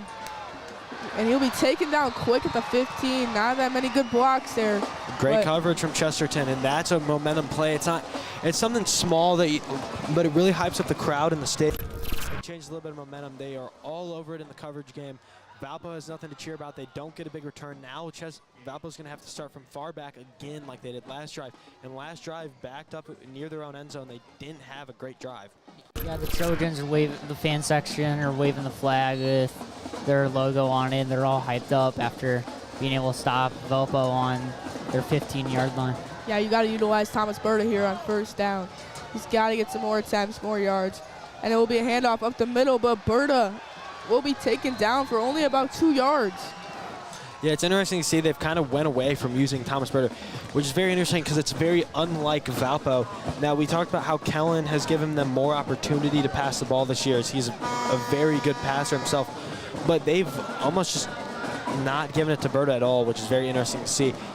If I'm Valpo, you got to keep giving it to Berta, get him going again, because he can just single-handedly win this game for you in the second half. Yeah, last week, Berta only had 64 rushing yards on 14 carries. Second down here, 2nd and 8. Kellen, first year on varsity, has to step up, drops back to pass, over, wide open, caught! And there's number 50. 14. Austin McKenzie has done it again for Valpo. Watch coming in huge for Valpo. A little overthrow here, but if thrown correct, then it will be a touchdown. If he throws that correctly and right in his hands, that's a touchdown for Valpo. Had to lay out all of his 5'5" frame. Austin McKenzie, not the tallest player in the world, but he lays out, puts his body on the line, makes a remarkable catch, and sets up Valpo for a huge play, which is what they needed. This is how you get your fans back into the game. Yeah. That was a great play by Austin McKenzie. Just easily wide open, but we got in motion here. It's going to be another first down for Valpo. It's going to be a handoff, trying to cut outside, and he really gets nothing. They really stopped Thomas Berta in the second half. They're hard committing to the run, and I think that's what happened on the second down that allowed Austin McKenzie, because there's no safety help on that passing play. I think if they keep giving it to Berta, that they're going to make the Chesterton defense run commit, but Valpo is now showing that they can throw it over the top of you if you're going to play so hard committing for the run. Yeah, it's just that at the good same coaching. time, though, Chesterton only has to right now worry about McKenzie. No one else has done much Second and 9 this here. game or in the past. It's going to be a handoff here, and he's taken down easily. And another stunner tackle. And Kellen here is getting a little... Yeah, Chesterton was just able to get under Berta and just take him down. A little bit of, yeah. Roberto Stabilito is the one on the tackle. He is part of the great linebacking core that Chesterton has, and him and Lucas Anderson, who is my player to watch, are like their dynamic duo kind of at linebacker. Both of them with 28 and 25 tackles each. Both of them have played very well at the linebacker position, and that was something I talked about before the game, is how well can these two and the rest of the linebacking core stop the Valpo run offense. Yeah, and I think right now Kellen's going to be looking for Austin McKenzie here. Yeah, I third think down Chesterton here. knows this. Big. Going back on the pass. Pressure. Avoiding a sack. He throws over the middle. Wide open. Like missed. Drops it. Couldn't tell if it hit his hand. It was Austin McKenzie was the intended target, but as I talked about in the previous catch, he is not the tallest player on the Valparaiso football team. Yeah, throw, it was a high throw. It was a high throw, but I couldn't tell if it hit his hands or not. So.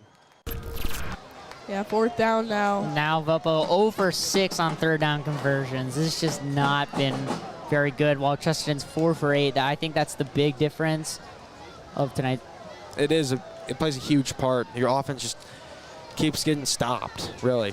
Yeah, the punt's up here. And Valpo only has McKenzie they've passed to. Like, they need someone else Yeah, but to it's step up. dropped here. He's going to be taken around here. It might be a safety. Oh, he gets out of the end zone, but taken down around the 10, but there's a flag. And a flag comes in. Wow, that another weird kickoff play that we've witnessed. That just, he doesn't get his body in front of it. I think it took a weird, like, he didn't see it all the way into his hands. He kind of turned his body sideways when trying to catch it. And that's something you really can't do as a punt returner, because it opens up that opportunity for it to bobble out of your hands. and go behind you, which absolutely cannot happen. Yeah, a little frustration here on the Valpo sideline as we saw Charles Kopp here and Kellen. They were getting a little disagreement there after that third down handoff, or that second down handoff. It was just a little push and shove there. Yeah, and this score's close, 7-6, Chesterton's up. Just like Coach Marshall said, those last 7 meetings been decided by 7.1 points or touchdown and then going for 1. And that's what the score is right now. If one team gets a touchdown, they're practically up 7.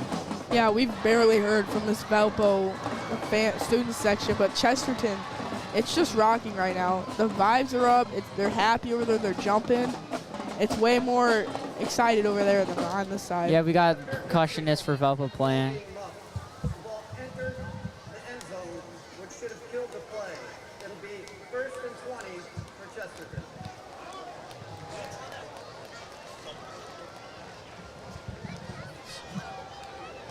So maybe he did not touch it. We do not know. No, he touched it, but because it touched the end zone. Yeah, Johnny, you want to? It's a dead ball. I don't really know. That's not something you see is where they fumble it into the end zone. Usually on a muff punt, it stays in front. So now they're at the 20. Yeah, so it's only they 1st got and 10. Like 10 more yards than was expected, though. Yeah, I didn't know that's how that worked. I thought if it's a muff punt, then Valpo could recover it in the end zone. CJ Perez, your handoff, 1st down, and it will be only a gain of 2 or 3. But they did pick up the flag that was thrown. Yeah, because so there was a flag down, but they never called anything. So 2 minutes left in this third quarter. A 7-6 game, not a high-scoring game. Not high scoring, and the game is flying by. I feel like we haven't been up here for that long, and we're already almost into the climax of the game, entering the 4th quarter. There hasn't been much of a climax so far, though. This score is only 7-6. We're just trying to see if something can happen. Expecting the run from Chesterton here on 2nd down. Yeah, minute 30 here on the clock. Play clock winding down. It's going to be another handoff up the middle. He's got room. He'll be taken down 1st down at the 34-yard line. And Valpo, Chesterton was able to get a play over the top, which was, we talked about Valpo's last drive, was that you can't stack the box on a team that shows they can throw over your head and down the field. Because that's what Valpo was doing in the first half, and it was very effective. They were stacking the box. You're bringing 8 or 9 guys into the box to gang tackle on one of the elite running backs. In Chesterton's case, you have to try to tackle Govia, but this time they're less bodies in the box because the passing, what Chesterton showed through the air last drive. Yeah. Let's see what they can do on the 1st down. It's going to be another handoff up the middle. He's got room. He's got blocks. He's going the 40, the 30. He's still going, taken down around the 25. There's the Chesterton offensive line. They have won the trenches. Not only have they won the trenches, they've dominated the trenches this half. Wide open hole to the right side, and it's just a full foot race to the end zone. Tackled by Brody Wheeler, who saved the tackle. And a needed tackle for the Valparaiso Vikings. But Chesterton's offense is absolutely dominating right now this half, and they're dominating the trenches on both sides. Right now the offensive line is playing out of their minds. Yeah, and I believe that is Goviea's longest rush of the season so far. His longest before was 32 yards, and I believe that was over 32. Thanks. Well, only about 13 seconds left. They're going to probably let this clock run out, not going up for any play, and this will be the end of the 3rd quarter. Well, they're still in the huddle, but yeah, now Valpo's not like walking off or anything. Valpo's pressured. Chesterton's very close. The Chesterton's up 14-6. You got to worry about Valpo. Chesterton is not up 14-6. If they get up 14-6, if they score. Apologies. Chesterton has started the 2nd half great. Adjustments were made at halftime. And we're lining up for a great 4th quarter. Yep, it's a low-scoring game.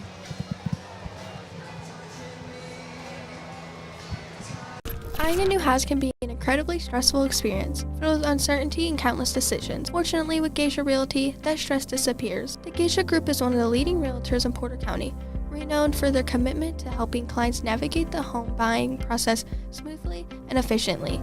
They understand the local market inside and out, ensuring you find the perfect home that meets all your needs. If you're ready to embark on this exciting journey, don't hesitate to reach out. Call the Geisha Group at 219-771-5634. Let them help you make your dream home a reality. Buying a new house can be... Bring them out, bring them out, bring them out, bring them out. We're back right now. Chesterton's going to have the ball. We swap sides, and we'll see what they can do. Johnny, what do you think Chesterton's going to do right now? They have won the trenches all half long. I expect another run, keep dominating on the ground with Andrew Govia, who is winning the battle of the elite running backs right now. Yeah, that, and they had the pass for the touchdown as well, so they could pass it here. First down here. It's going to be a handoff up the middle. He's got room. Going to the 10. It'll be another first down. Yeah, Berta's just been shut down tonight compared to Govia. Yeah, he's been shut down the second half. Personally, the first half, he had a really good half.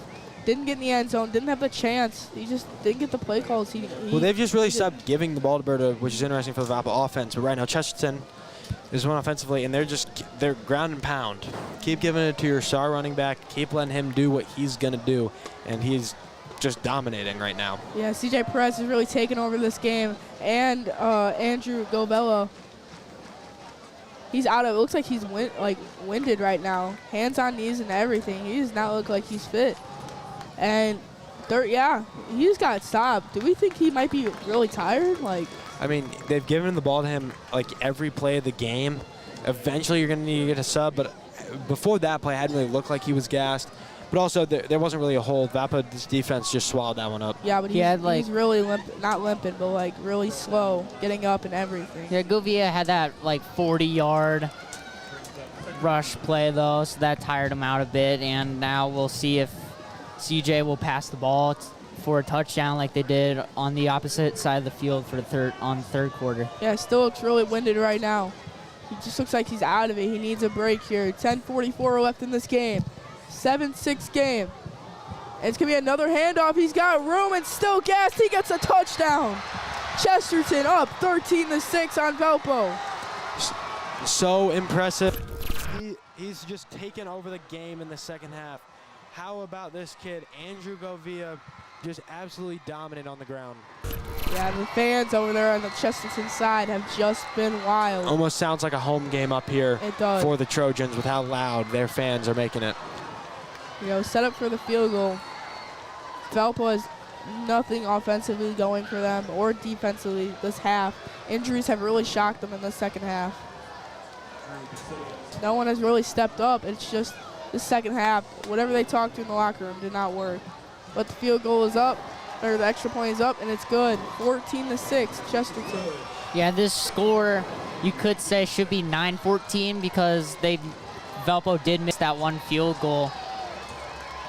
It wasn't a gimme, though, by any means. Yeah, it wasn't a gimme, but 9-14 is much better because then if you get a touchdown, you get a lead then. 6-14. The flag is being brought out to this entire crowd. It has been a good one for Chesterton fans, Valpo fans. Quiet over here. Valpo's quiet. And going back to, like I said, first quarter, I said you have to remember this moment when Valpo had these errors. They were able to not capitalize, and now they're not. And now it's coming and biting them in the worst moments possible. Now Chesterton's up. I think this is the make or break drive for Valpo. If they don't score here, the defense has been on the field for so long. It's going to be so hard to stop the Chesterton running offense if they can't get a touchdown here and end up tying the game. Well, they need the 2-point to tie, but this is the make or break drive of this game that Valpo needs. Their offense needs to step up and show what they haven't shown so far. But they also, the play calling has been weird. I think you got to keep giving it to Berta. And then when you can pass, I feel like you got to mix it up between McKenzie and Begley because they're the most experienced. Here we go, the kickoff here, 14-6. To be taken down around the 10. He's got some good blocks here, but he will be taken down around the 25. Nowhere to go. Saigon did have the last home game, that one touchdown when Laporte was getting blown out. Valpo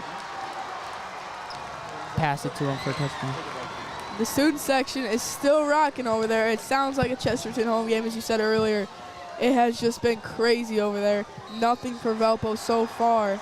They need a spark of momentum and just anything here. Got to get these fans going. But on first down here, on the 25-yard line, let's see what Valpo can do this drive with 10 minutes left. It's going to be a handoff. It's going to be a fake. He waited really long, and just a bad read by Kellen. Another bad read. Well, no. Not a bad read. Chesterton, just a great defensive play from Chesterton. They gobbled it up.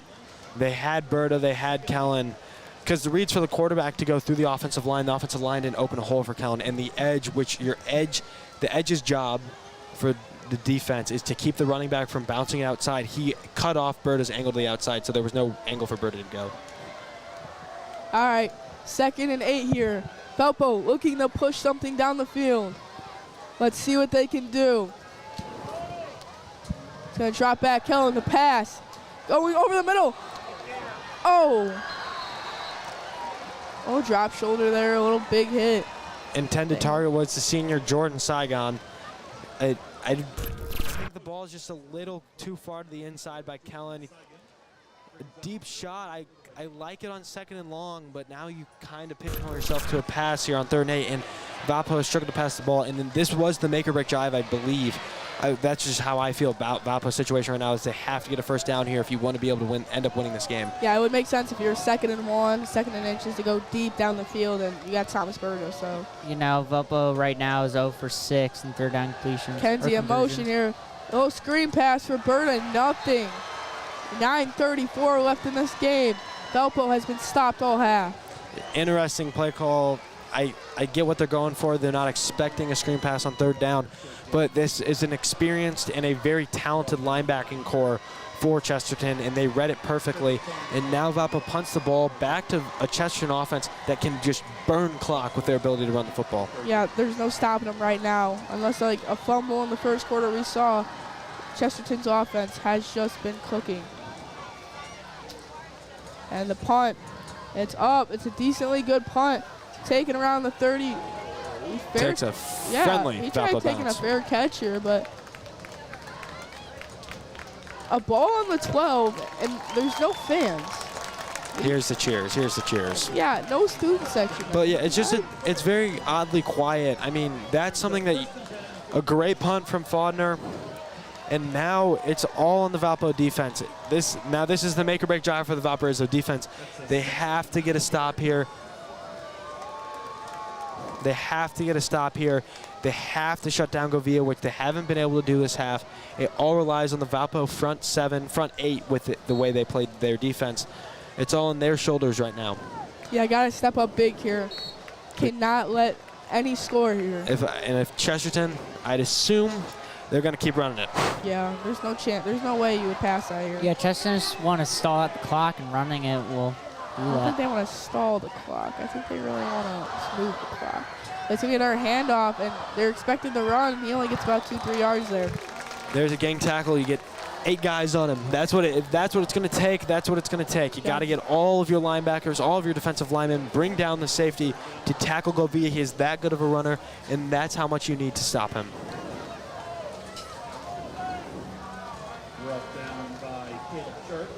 Yeah, 2nd down here. Big stop for Valpo if they can get the stop, but your offense still has to score, which they have not scored a touchdown tonight. Even if Chesterton gets 3rd down, they're still pretty confident. They're 4 for 8 tonight in 3rd down conversions, so, and 1 for 1 in 4th down conversions. It's just been very favorable for Chesterton. 2nd and 6. It's going to be another handoff up the middle. Really nothing there, too. Andrew Govia is looking really tired, but it fumbles out, and the ball is taken with they're blowing the whistles. And they might take a look back at this. What is the call? Because they never blew the whistle. Blew the whistle, so the pile just got pushed. The ball got ripped out. Yeah, that's definitely, there's no Did way. they call it dead? They never blew it dead, though. And they threw the football back. Wow. Yeah. So they let the pile first and a mile, basically, and he ends up making it 2nd and manageable. Chesterton, I can't imagine how proud this coaching staff is of how talented this running back is. Yeah, coming into tonight, he was 1st in the region in running yards, and now he's gotten in the even greater league against Berta, who was in 2nd. Berta hasn't done much compared to Govia, who's done a lot tonight. Got to get a stop here on second down, but flags are thrown. Gonna move Chesterton back again. False start on the offense. And that's not what Chesterton wants, because you had the penalty on first down. It was first and just a mile. Now you get it to second and manageable, and now it's going to be second and very long and like a second and 13. And this is surprising since we haven't seen many penalties tonight, only 4 and then 2 back-to-back. Now Chesterton's got 4 penalties, Developers 2. Just some mental errors early in this game. Yeah, now second and long, really long. Or, sorry, late in this game, excuse me. 6:11 left on the clock. Second down for Chesterton. Here we go. CJ Perez snap. It's going to be another handoff here. Gains a lot, but it's going to be third down and still long. 3rd and 7, which is manageable for Chesterton. Especially since they're 5 and 9. Which is good with how good they've been running the football. The 3rd and 7 is manageable, and when they've needed to pass this half, they have passed. Yeah, 5:48 left on this clock. Chesterton looking to run this clock down, finish this game off. It's going to be loud here. This is your game-defining moment right here. That's 3rd and 7. Yeah, got to get a stop here on 3rd and 7. CJ Perez going to take a handoff here and does not get a stop. And that's a big momentum there. Going into this drive, this was the make-or-break drive for Valpo's defense, and they get the stop they needed. Now, after the clock runs down, Chesterton's going to punt. They'll have 4.5 to go to make something happen with an offense that has struggled immensely. Now, the offense is staying on the field, so we saw this earlier in the first half, though, is it looked like they were going to go for it on the 4th and short, but ended up punting it. But the rush, with the way they've been able to run the football, they could just run it and maybe get a first down and or they're just trying to get Valpo to jump off sides or anything. They had 6 on the clock, so maybe a timeout here will be called. They had that one kick, and then they've also are 1-for-1. Got a timeout here. Talk it over for Chesterton. 4:40 left. That also could have been a ploy just to take off as much time as possible before giving the ball back to Valpo, because that's something you'll see is just let it run all the way down, take a timeout, or maybe take the delay of game depending on where you're at on the field.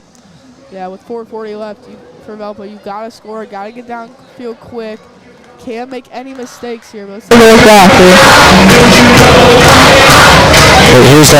the 3rd down run. Valpo, we talked about it all night, you need game tackling, and here they finally got it on the biggest play of the night for the Valpo defense. You have all the linebackers in there, and then safety help coming in. Make sure you get that tackle. Everybody putting their fists up, signaling they got the 3rd down stop that they needed. That's a great stop for Valpo there. That's something that they should be proud of there. Good 3rd down stop. Biggest pride of the game. But nothing from the Valpo student section still. It's still quiet. Down 14-6. If you do score for Valpo, you do got to go for 2. Everybody on the edge of their seat. This is just a nervous time to be a fan for either team. Chesterton's, what are we going to do? Are we going to be able to ice the game? Valpo's wondering, are we going to be able to get the ball back and make a heroic moment happen? And here comes what I assume is the punt unit for Chesterton. It is.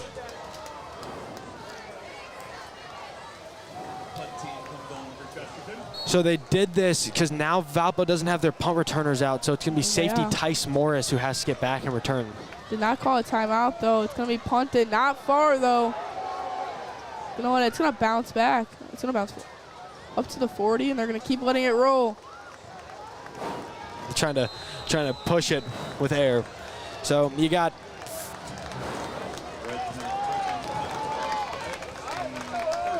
You got 62 yards with 4 minutes and 28 seconds. Can the first-year varsity starter, Kellen Hosek, along with his running back, Thomas Broder, get it done while missing 2 of their key wide receivers? It's gonna be tough, but they gotta push through it. Cannot let injuries decide this game tonight. 4:28. That punt took 12 seconds off the clock.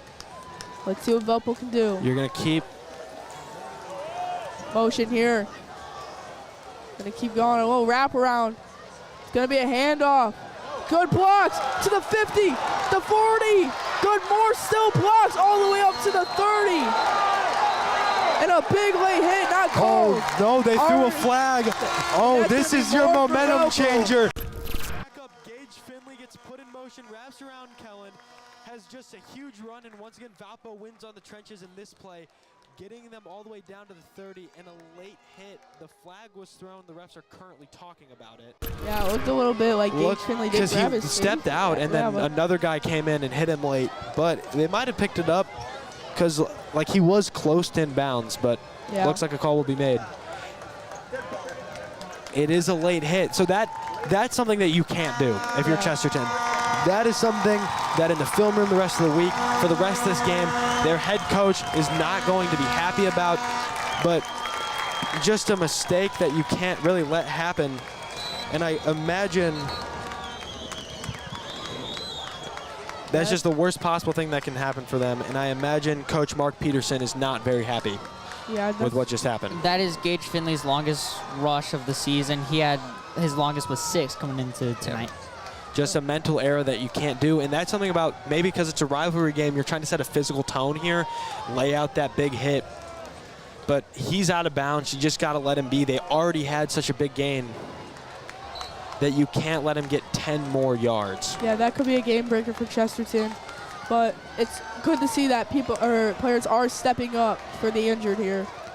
And Valpo struggled in the red zone. There's Gage in motion again. Yeah, it's going to be a handoff to Berta, though. Up, still going to the 20. We saw this first quarter. Valpo had 2 chances to score, take a very early lead, and they didn't. And now here's another chance that has been given to them. You get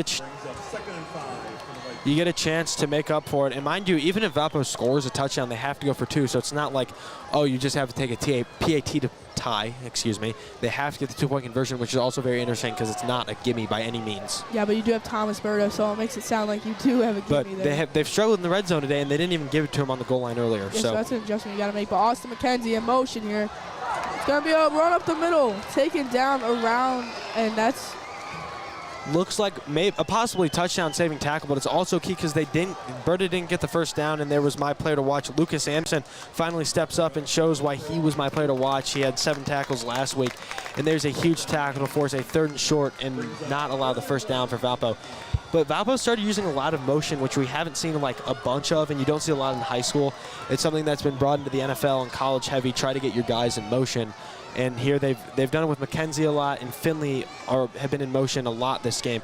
But it's kind of working out. It's just they're trying to distract. Yeah, and Berta's off field right now, so we'll have to see what Valpo does here. Here we go, 3rd and 1. They're going to hand it off here. Got the first down. Still trying to go. Taken back. And I believe they're moving the posts. And we'll see what Valpo can do here. I don't know if Berta's come back on the field yet or not, but Gage Finley was able to run the ball, and that will be a third down conversion. So now Valpo's 1 for 8 tonight in one of the biggest moments. Here we go to hand off to Finley again, almost there on the 1-yard line. They're gonna mark him short. Well, oh no, he is marked short. He's marked short. They're setting up. Interesting to see what the calls. But earlier when they were inside the 10, they didn't hand the ball off one time. This time they hand off and get a 7-yard gain to make it very short. It's a snake, but a flag's down. And it's been Gage Finley with the runs, not Thomas Berta. That false start on Valpo, and that's a killer right there. That really kills that drive. That's Valpo's 3rd penalty, and they haven't had a penalty in a while. Yeah, Berta will come back on the field after a little shaking up there. Well, now it's interesting because they're going to go for it on 4th down, for sure. They're going to go for it. So do you run here and pass on 3rd, or do you just pass? Because the passing down here in this area didn't work in the first half, but the run has on this drive. Yeah, the end of the game here has really been coming it's down another to key penalties. penalty. Yeah, we've had 3 very recent. Justin 5. Motion here. McKenzie. It's a run with Berta. Touchdown. There's Berta. And that's what you got to do there. You got to use your star player. It makes you think, what? Yeah. Why not use your your best player. But there he is. He has been sort of quiet tonight. He still ran for quite a lot of yards, but there he is, stepping up in the biggest moment. Your senior leader, your captain, Thomas Berta, scores a touchdown to get you within a 2-point conversion in the biggest moment of this rivalry game. Yeah. And now the Valpo crowd is back into it. So it all comes down, really, to this 2-point conversion. Yeah, Chesterton's fans also cheering because they know Valpo has to go for 2. And it's going to be very difficult. Everybody on their feet here at Viking Field. Here. Motion again. It's going to be another handoff. Berta got it. Tie game with a minute 48 to go. Let's push this through and got it. They tried to go for the low tackle, and Valpo's offense, when it mattered most, gets their first touchdown of the game. And not only on top of the touchdown, they get the key 2-point conversion. So Chesterton, you now have a minute 48 to win this game. But a rivalry game, this is what you love to see when the tensions are high. Both teams throwing punches and punches, haymaker, haymaker, penalty after penalty. It is all coming down to this. What an elite moment for these teams, and both teams fighting very hard for that cup and being able to claim the street as their name. It seems like Chesterton's going to have to do something that is out of character. They're not going to be able to run the ball very much here because of the time, and they're not a strong passing team. They're going to have to start passing it. What they did that at the end of the first half, which we saw, and it didn't really work well. So it'll be interesting to see. It's going to be loud here on this drive. Both sides, Chesterton side nervous, Valpo's nervous. Everybody's going to be on their feet, hoping to see which team steps up and makes the game-winning play possibly, or if we have an overtime game. Yeah, it'll be fun to see that, though. This is CJ Perez's first start. A minute 48 decides what will happen. Both sides, the crowds are here, the atmosphere is here. Awesome Friday night, good weather. This is what you love about high school football. Trevor Faulkner here now, going for his kick. It's up. They taken, caught around the 10, taken to the 20 almost. He'll be taken down. Andrew Giovella. You got 78 yards, a minute and 42 seconds. That's what Chesterton has, an offense that has struggled passing the ball for like extended periods of time. Obviously, they had the passing touchdown earlier in this half, but they have struggled to pass consistently all season. I can't let anything happen for Valpo. Nothing over the head. Cannot have a big play here. And it'll be interesting to see because Valpo obviously always runs that 4 linebacker look. Interesting to see if they drop one of those linebackers and make him look like a safety, so it looks more like a too high safety look from the Valpo defense. At the same time, though, they still have to worry about that running back. If he's able to get through, it could cause a lot of problems for Valpo because he could run. Minute 42 here, first down. CJ Perez to handoff and taken down, but still going. They're not going to call it. Like I said, chance of running. They like their running back. It's a timeout. It's coming from the Valpo sideline. Yeah, Valpo calls it. Wait, excuse me. Oh, never mind. No, it was a timeout. Yes, Bill Marshall is signaling to his guys to come over to the sideline. So yeah, I got time to over this big drive here. Valpo called timeout, so they're trying to get the ball back. Let's take a look back at that one. Yeah, just taken down there. Really taken, but then still going somehow. But really pushed by his own O-line just to get a couple 3 or 4 yards there. Valpo couldn't get him down because there's only one guy on him. And as we've seen tonight, you need multiple guys on either running back for both sides to take them down because of how powerful they've been. That's what it's been, but that play starts running again. We got a minute 20 left. You got 65 yards to go for the Chesterton Trojans. Trying to see if Valpo's defense makes an adjustment. Got to get the stop here.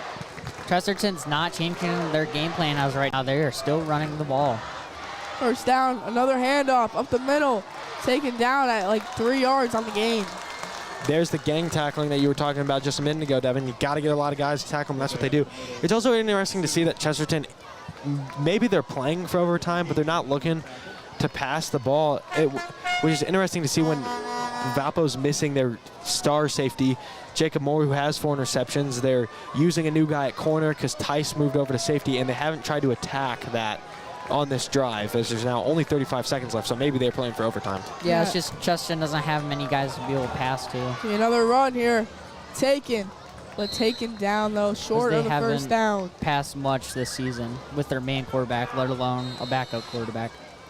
Big third down for Valpo's defense. Got to get a stop. Taken to 19 seconds left.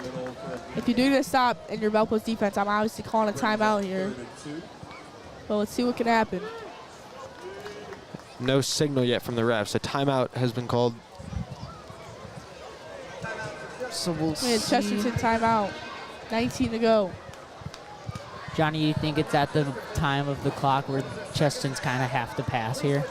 Well, see, that's what I don't really get, because if you were, it seems like they're playing for overtime, but calling the timeout there doesn't make it make sense. Because if you're playing for overtime, then you're just going to let the clock run down with a 40-second play clock. They could have just ran it down and went to overtime.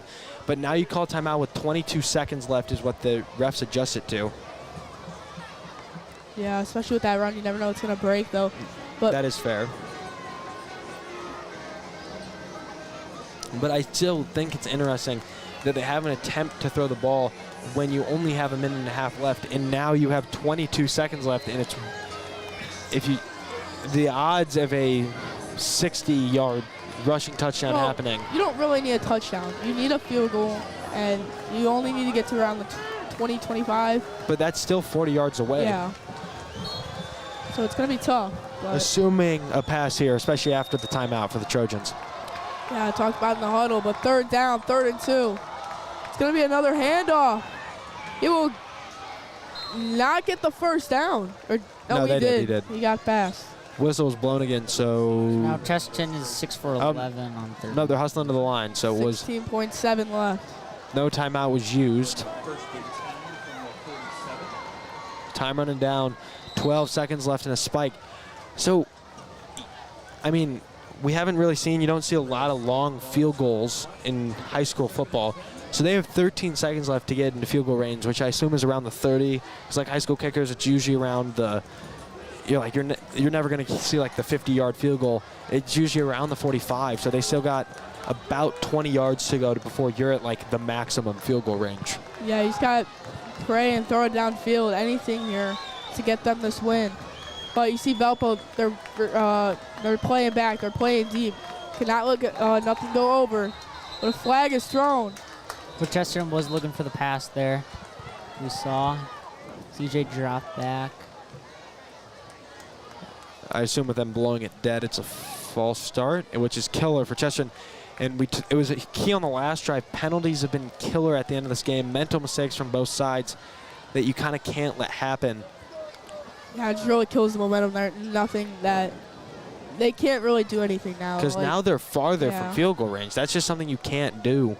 They do have timeouts to use, so they can pass it wherever. So it's not completely like 11 seconds is time enough for 2 plays. Yeah, it's just really to see like it just throw it up, pray, and everything. You just need something. The refs are chatting for a while, trying to figure out. It seems like it's going to be something on Chesterton as their entire offense just moved back. Yeah, they're already ready. That was false. That's a long talk for a false start. It is. Yeah, it's just weird. That's why. 11 seconds, but there was 12 and then 13. Yeah, 13 seconds because the play never actually started. Yeah. So now you're about 25 yards away from field goal range. So it's just going to be interesting to see how they try to get there with 13 seconds left when they haven't been passing this drive. Valpo still playing very deep here. Quarterback drops back. Pressure though. Goes over the line of scrimmage. Taken still. All the way up to the 35 and with 5 seconds left. They're going to have to spike it. Now let's take a left, so stepped up in the pocket and shows why he's a wide receiver usually. Takeoff speed gets you to the 36-yard line. So from here, it's about a 53-yard field goal, which is very long. This would be a heroic moment for any high school kicker. This is what makes you a legend that they'll be talking about all next week, especially in this rivalry game. But if you're Valpo, you're definitely putting someone back there to take that one back. So Chesterton uses a timeout. So this is either going to be a field goal or a Hail Mary. They don't have a timeout. So I guess you could try a short out, make the field goal a little bit closer, but taking the risk of him going down in bounds and the quarter being over. You definitely go for the field Johnny, goal you think they go for a kick here then? That's what I feel like. I mean, 53 is a very long field goal. But college it's possible. It's makeable. I mean, there's a reason to have kickers. And, like, there's some teams that don't kick, but they kick PATs. Like, there's certain teams in high school that don't even, like, attempt to kick PATs, which is weird. Valpo is showing up in what looks to be, like, their regular defensive formation. Yeah, and what Coach Marshall talked about, they practice special teams at practice. They get them on the field and stuff, so they know what to do for these situations. We'll see. It's being this long of a talk, yeah. I think that because if they were planning on kicking the field goal, it would have been they got down, call timeout, and then you get the field goal unit out. But here the offense is going to come out, so it's going to be a Hail Mary attempt. And we got maybe something of magic for the Chesterton Trojans. Trying to make this makes more sense for high school football. Five seconds. Here we go. Make some magic. It's rocking here. Drops back. Pressure though. Not taken down yet. Rolls out of the pocket. Has a Hail Mary shot. No good. And we are heading to overtime. The Valpo defense came through when it mattered most, getting both of these key. And they got pressure, so this Hail Mary attempt doesn't really work out. Walden, Asbell, Sharp all over the quarterback. And he threw up a one-on-one. It just goes out of bounds. We get overtime in a rivalry game. This one is just going to mean more to both of these teams. It was great by CJ being able to escape the pressure, though, being able to at least get the throw off to have the attempt of a throw. Yeah, it's going to be fun to see what happens here in overtime. So we'll see what happens for overtime. The refs are meeting right now.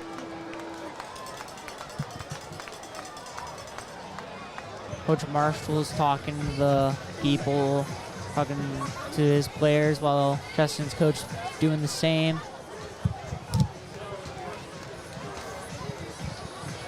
Well, great night for football, and it hasn't been the longest game. Now it's going to overtime, but it hasn't been the longest game that we've been to. The Andrean game was just such a long night for all of us. All the penalties. This one, the penalties have hit down the stretch. So now we get overtime football in the Campbell Meridian Cup. The battle for Campbell / Meridian Street. Very big game for both these schools and teams. They want to beat each other. I mean, this is like the most important game on every, like, it's your rival. Now, like, depending on how you look at it, Crown Point could be the team to beat in the conference because they're just such a dominant team that every team in the DAC is hoping they can beat them. But Crown Point is just so good that you could argue this is their most important regular season game. At the same time, you always want to beat your rival. Sometimes your rival's not the best team, but at the same time, it's just your rival. They'll always make it close, which is what we've seen this rivalry. Now, both teams are good this year, so we don't want to discredit either team this year or anything like that.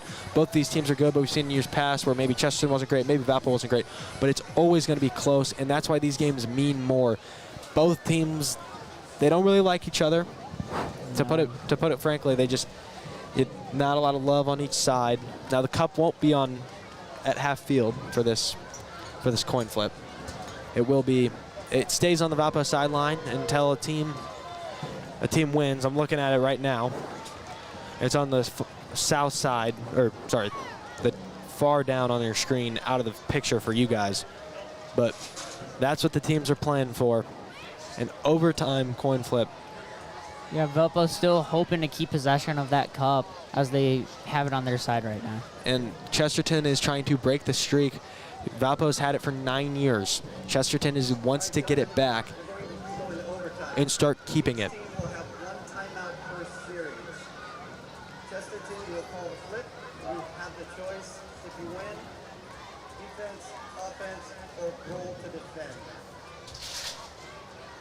This is your quarter. Heads, tails. What do you call? Chris would call heads. Coin flips happening.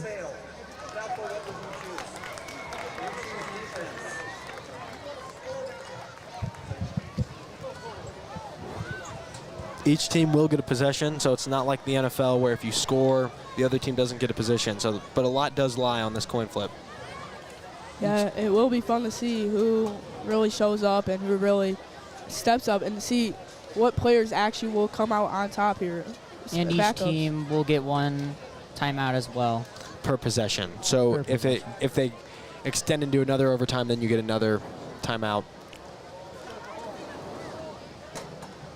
Yeah, if they win the toss here, they do get the ball no matter what. Well, what they choose, but yeah, you want to pick whoever. So if you win the toss and you want to take the ball, especially in Valpo's case, where like you want to be able to set the tone, especially with how well the offense just played, is they think I imagine Valpo feels like that they're at the opposing team's 10-yard line with 4 downs and a chance to score. CJ Perez trying to lead his team here to a great victory at Viking Field. Valpo's defense trying to step up and secure this win. It's going to be a handoff, and he'll be taken down right away. This is very surprising. Chesterton running the ball. Adam C., the linebacker, the senior, reads it perfectly, comes off the edge, shuts down the run, which is what, if I'm Valpo, I'm run committing until 4th down. You are going to make Chesterton pass this ball. Now, they do have a passing touchdown today, but on the season, they are very uncomfortable passing the ball. If I'm Valpo, you want to force Chesterton to have to pass this ball. Yeah, it wasn't really surprising to see them run there on 1st down. But here we go, 2nd and long. It's going to be another handoff. He has room, he has space, and he will score. Chesterton.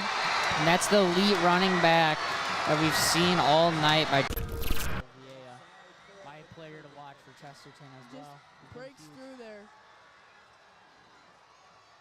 So now it's going to lie on the Chesterton defense to win this game. Interesting to see if they kick it or go for 2. I would assume you just kick the PAT here, play it safe. Because Valpo still has to score, so yeah, Valpo still has to score, so just kick the PAT. Yeah, it only took them 2 plays to get it done. Did not use their timeout too, so they were in a pretty good spot with the PAT coming. The kick is up, and it will be good. Chesterton up 21-14 on Valpo. So it'll be up to Thomas Berta, and it'll be up to Kellen Hosek. Yeah, honestly, if you're Valpo and you get that touchdown with Berta, you're on the 2-yard line. Take your chances with Berta, honestly. Yeah. Well, so you start on the 10, so... Well, yeah, but, like, get that touchdown on the 2-yard line. I think you run the football, see where it gets to. Yeah. Like, you run it on 1st down, maybe even do play action on 1st down just to see what Chesterton does. Because if you're Chesterton, you're definitely assuming run from Valpo, especially with what they did on the last drive of regulation where they scored the game-tying touchdown. Yeah, so now it's a... Valpo also has Austin McKenzie they could pass to, who's also been having a pretty good night. It's going to be fun to see what Valpo does here. Expect maybe a motion from Finley, who's in the slot. There it is. Yep. Good prediction there. It's going to be a handoff to Berta. Breaks for a few yards. Still goes. And up to around the 7. Good tackle by Stabilito. Roberto Stabilito. A very good tackle, good form tackle. So it's about to be 2nd and 7-ish.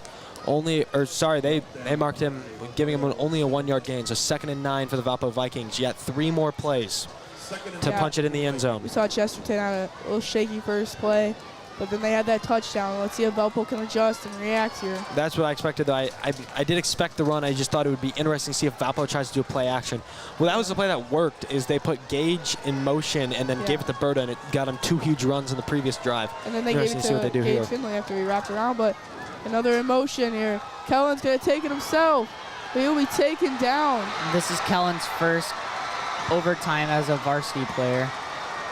Yeah, first overtime game of the season for both teams.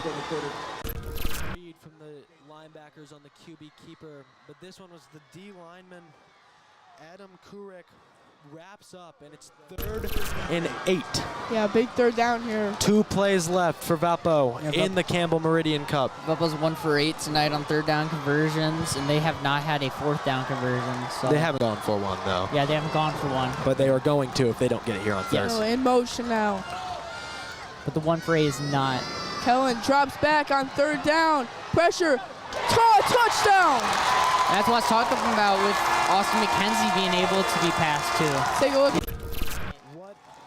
You got to feel so good for him. I mean, as we talked about, kind of the underdog of this Valpo offense. Kellen, way to step up in the pocket, takes a hit, and what a grab by Austin McKenzie, the ability to hang on there. And now we got a PAT to tie the game.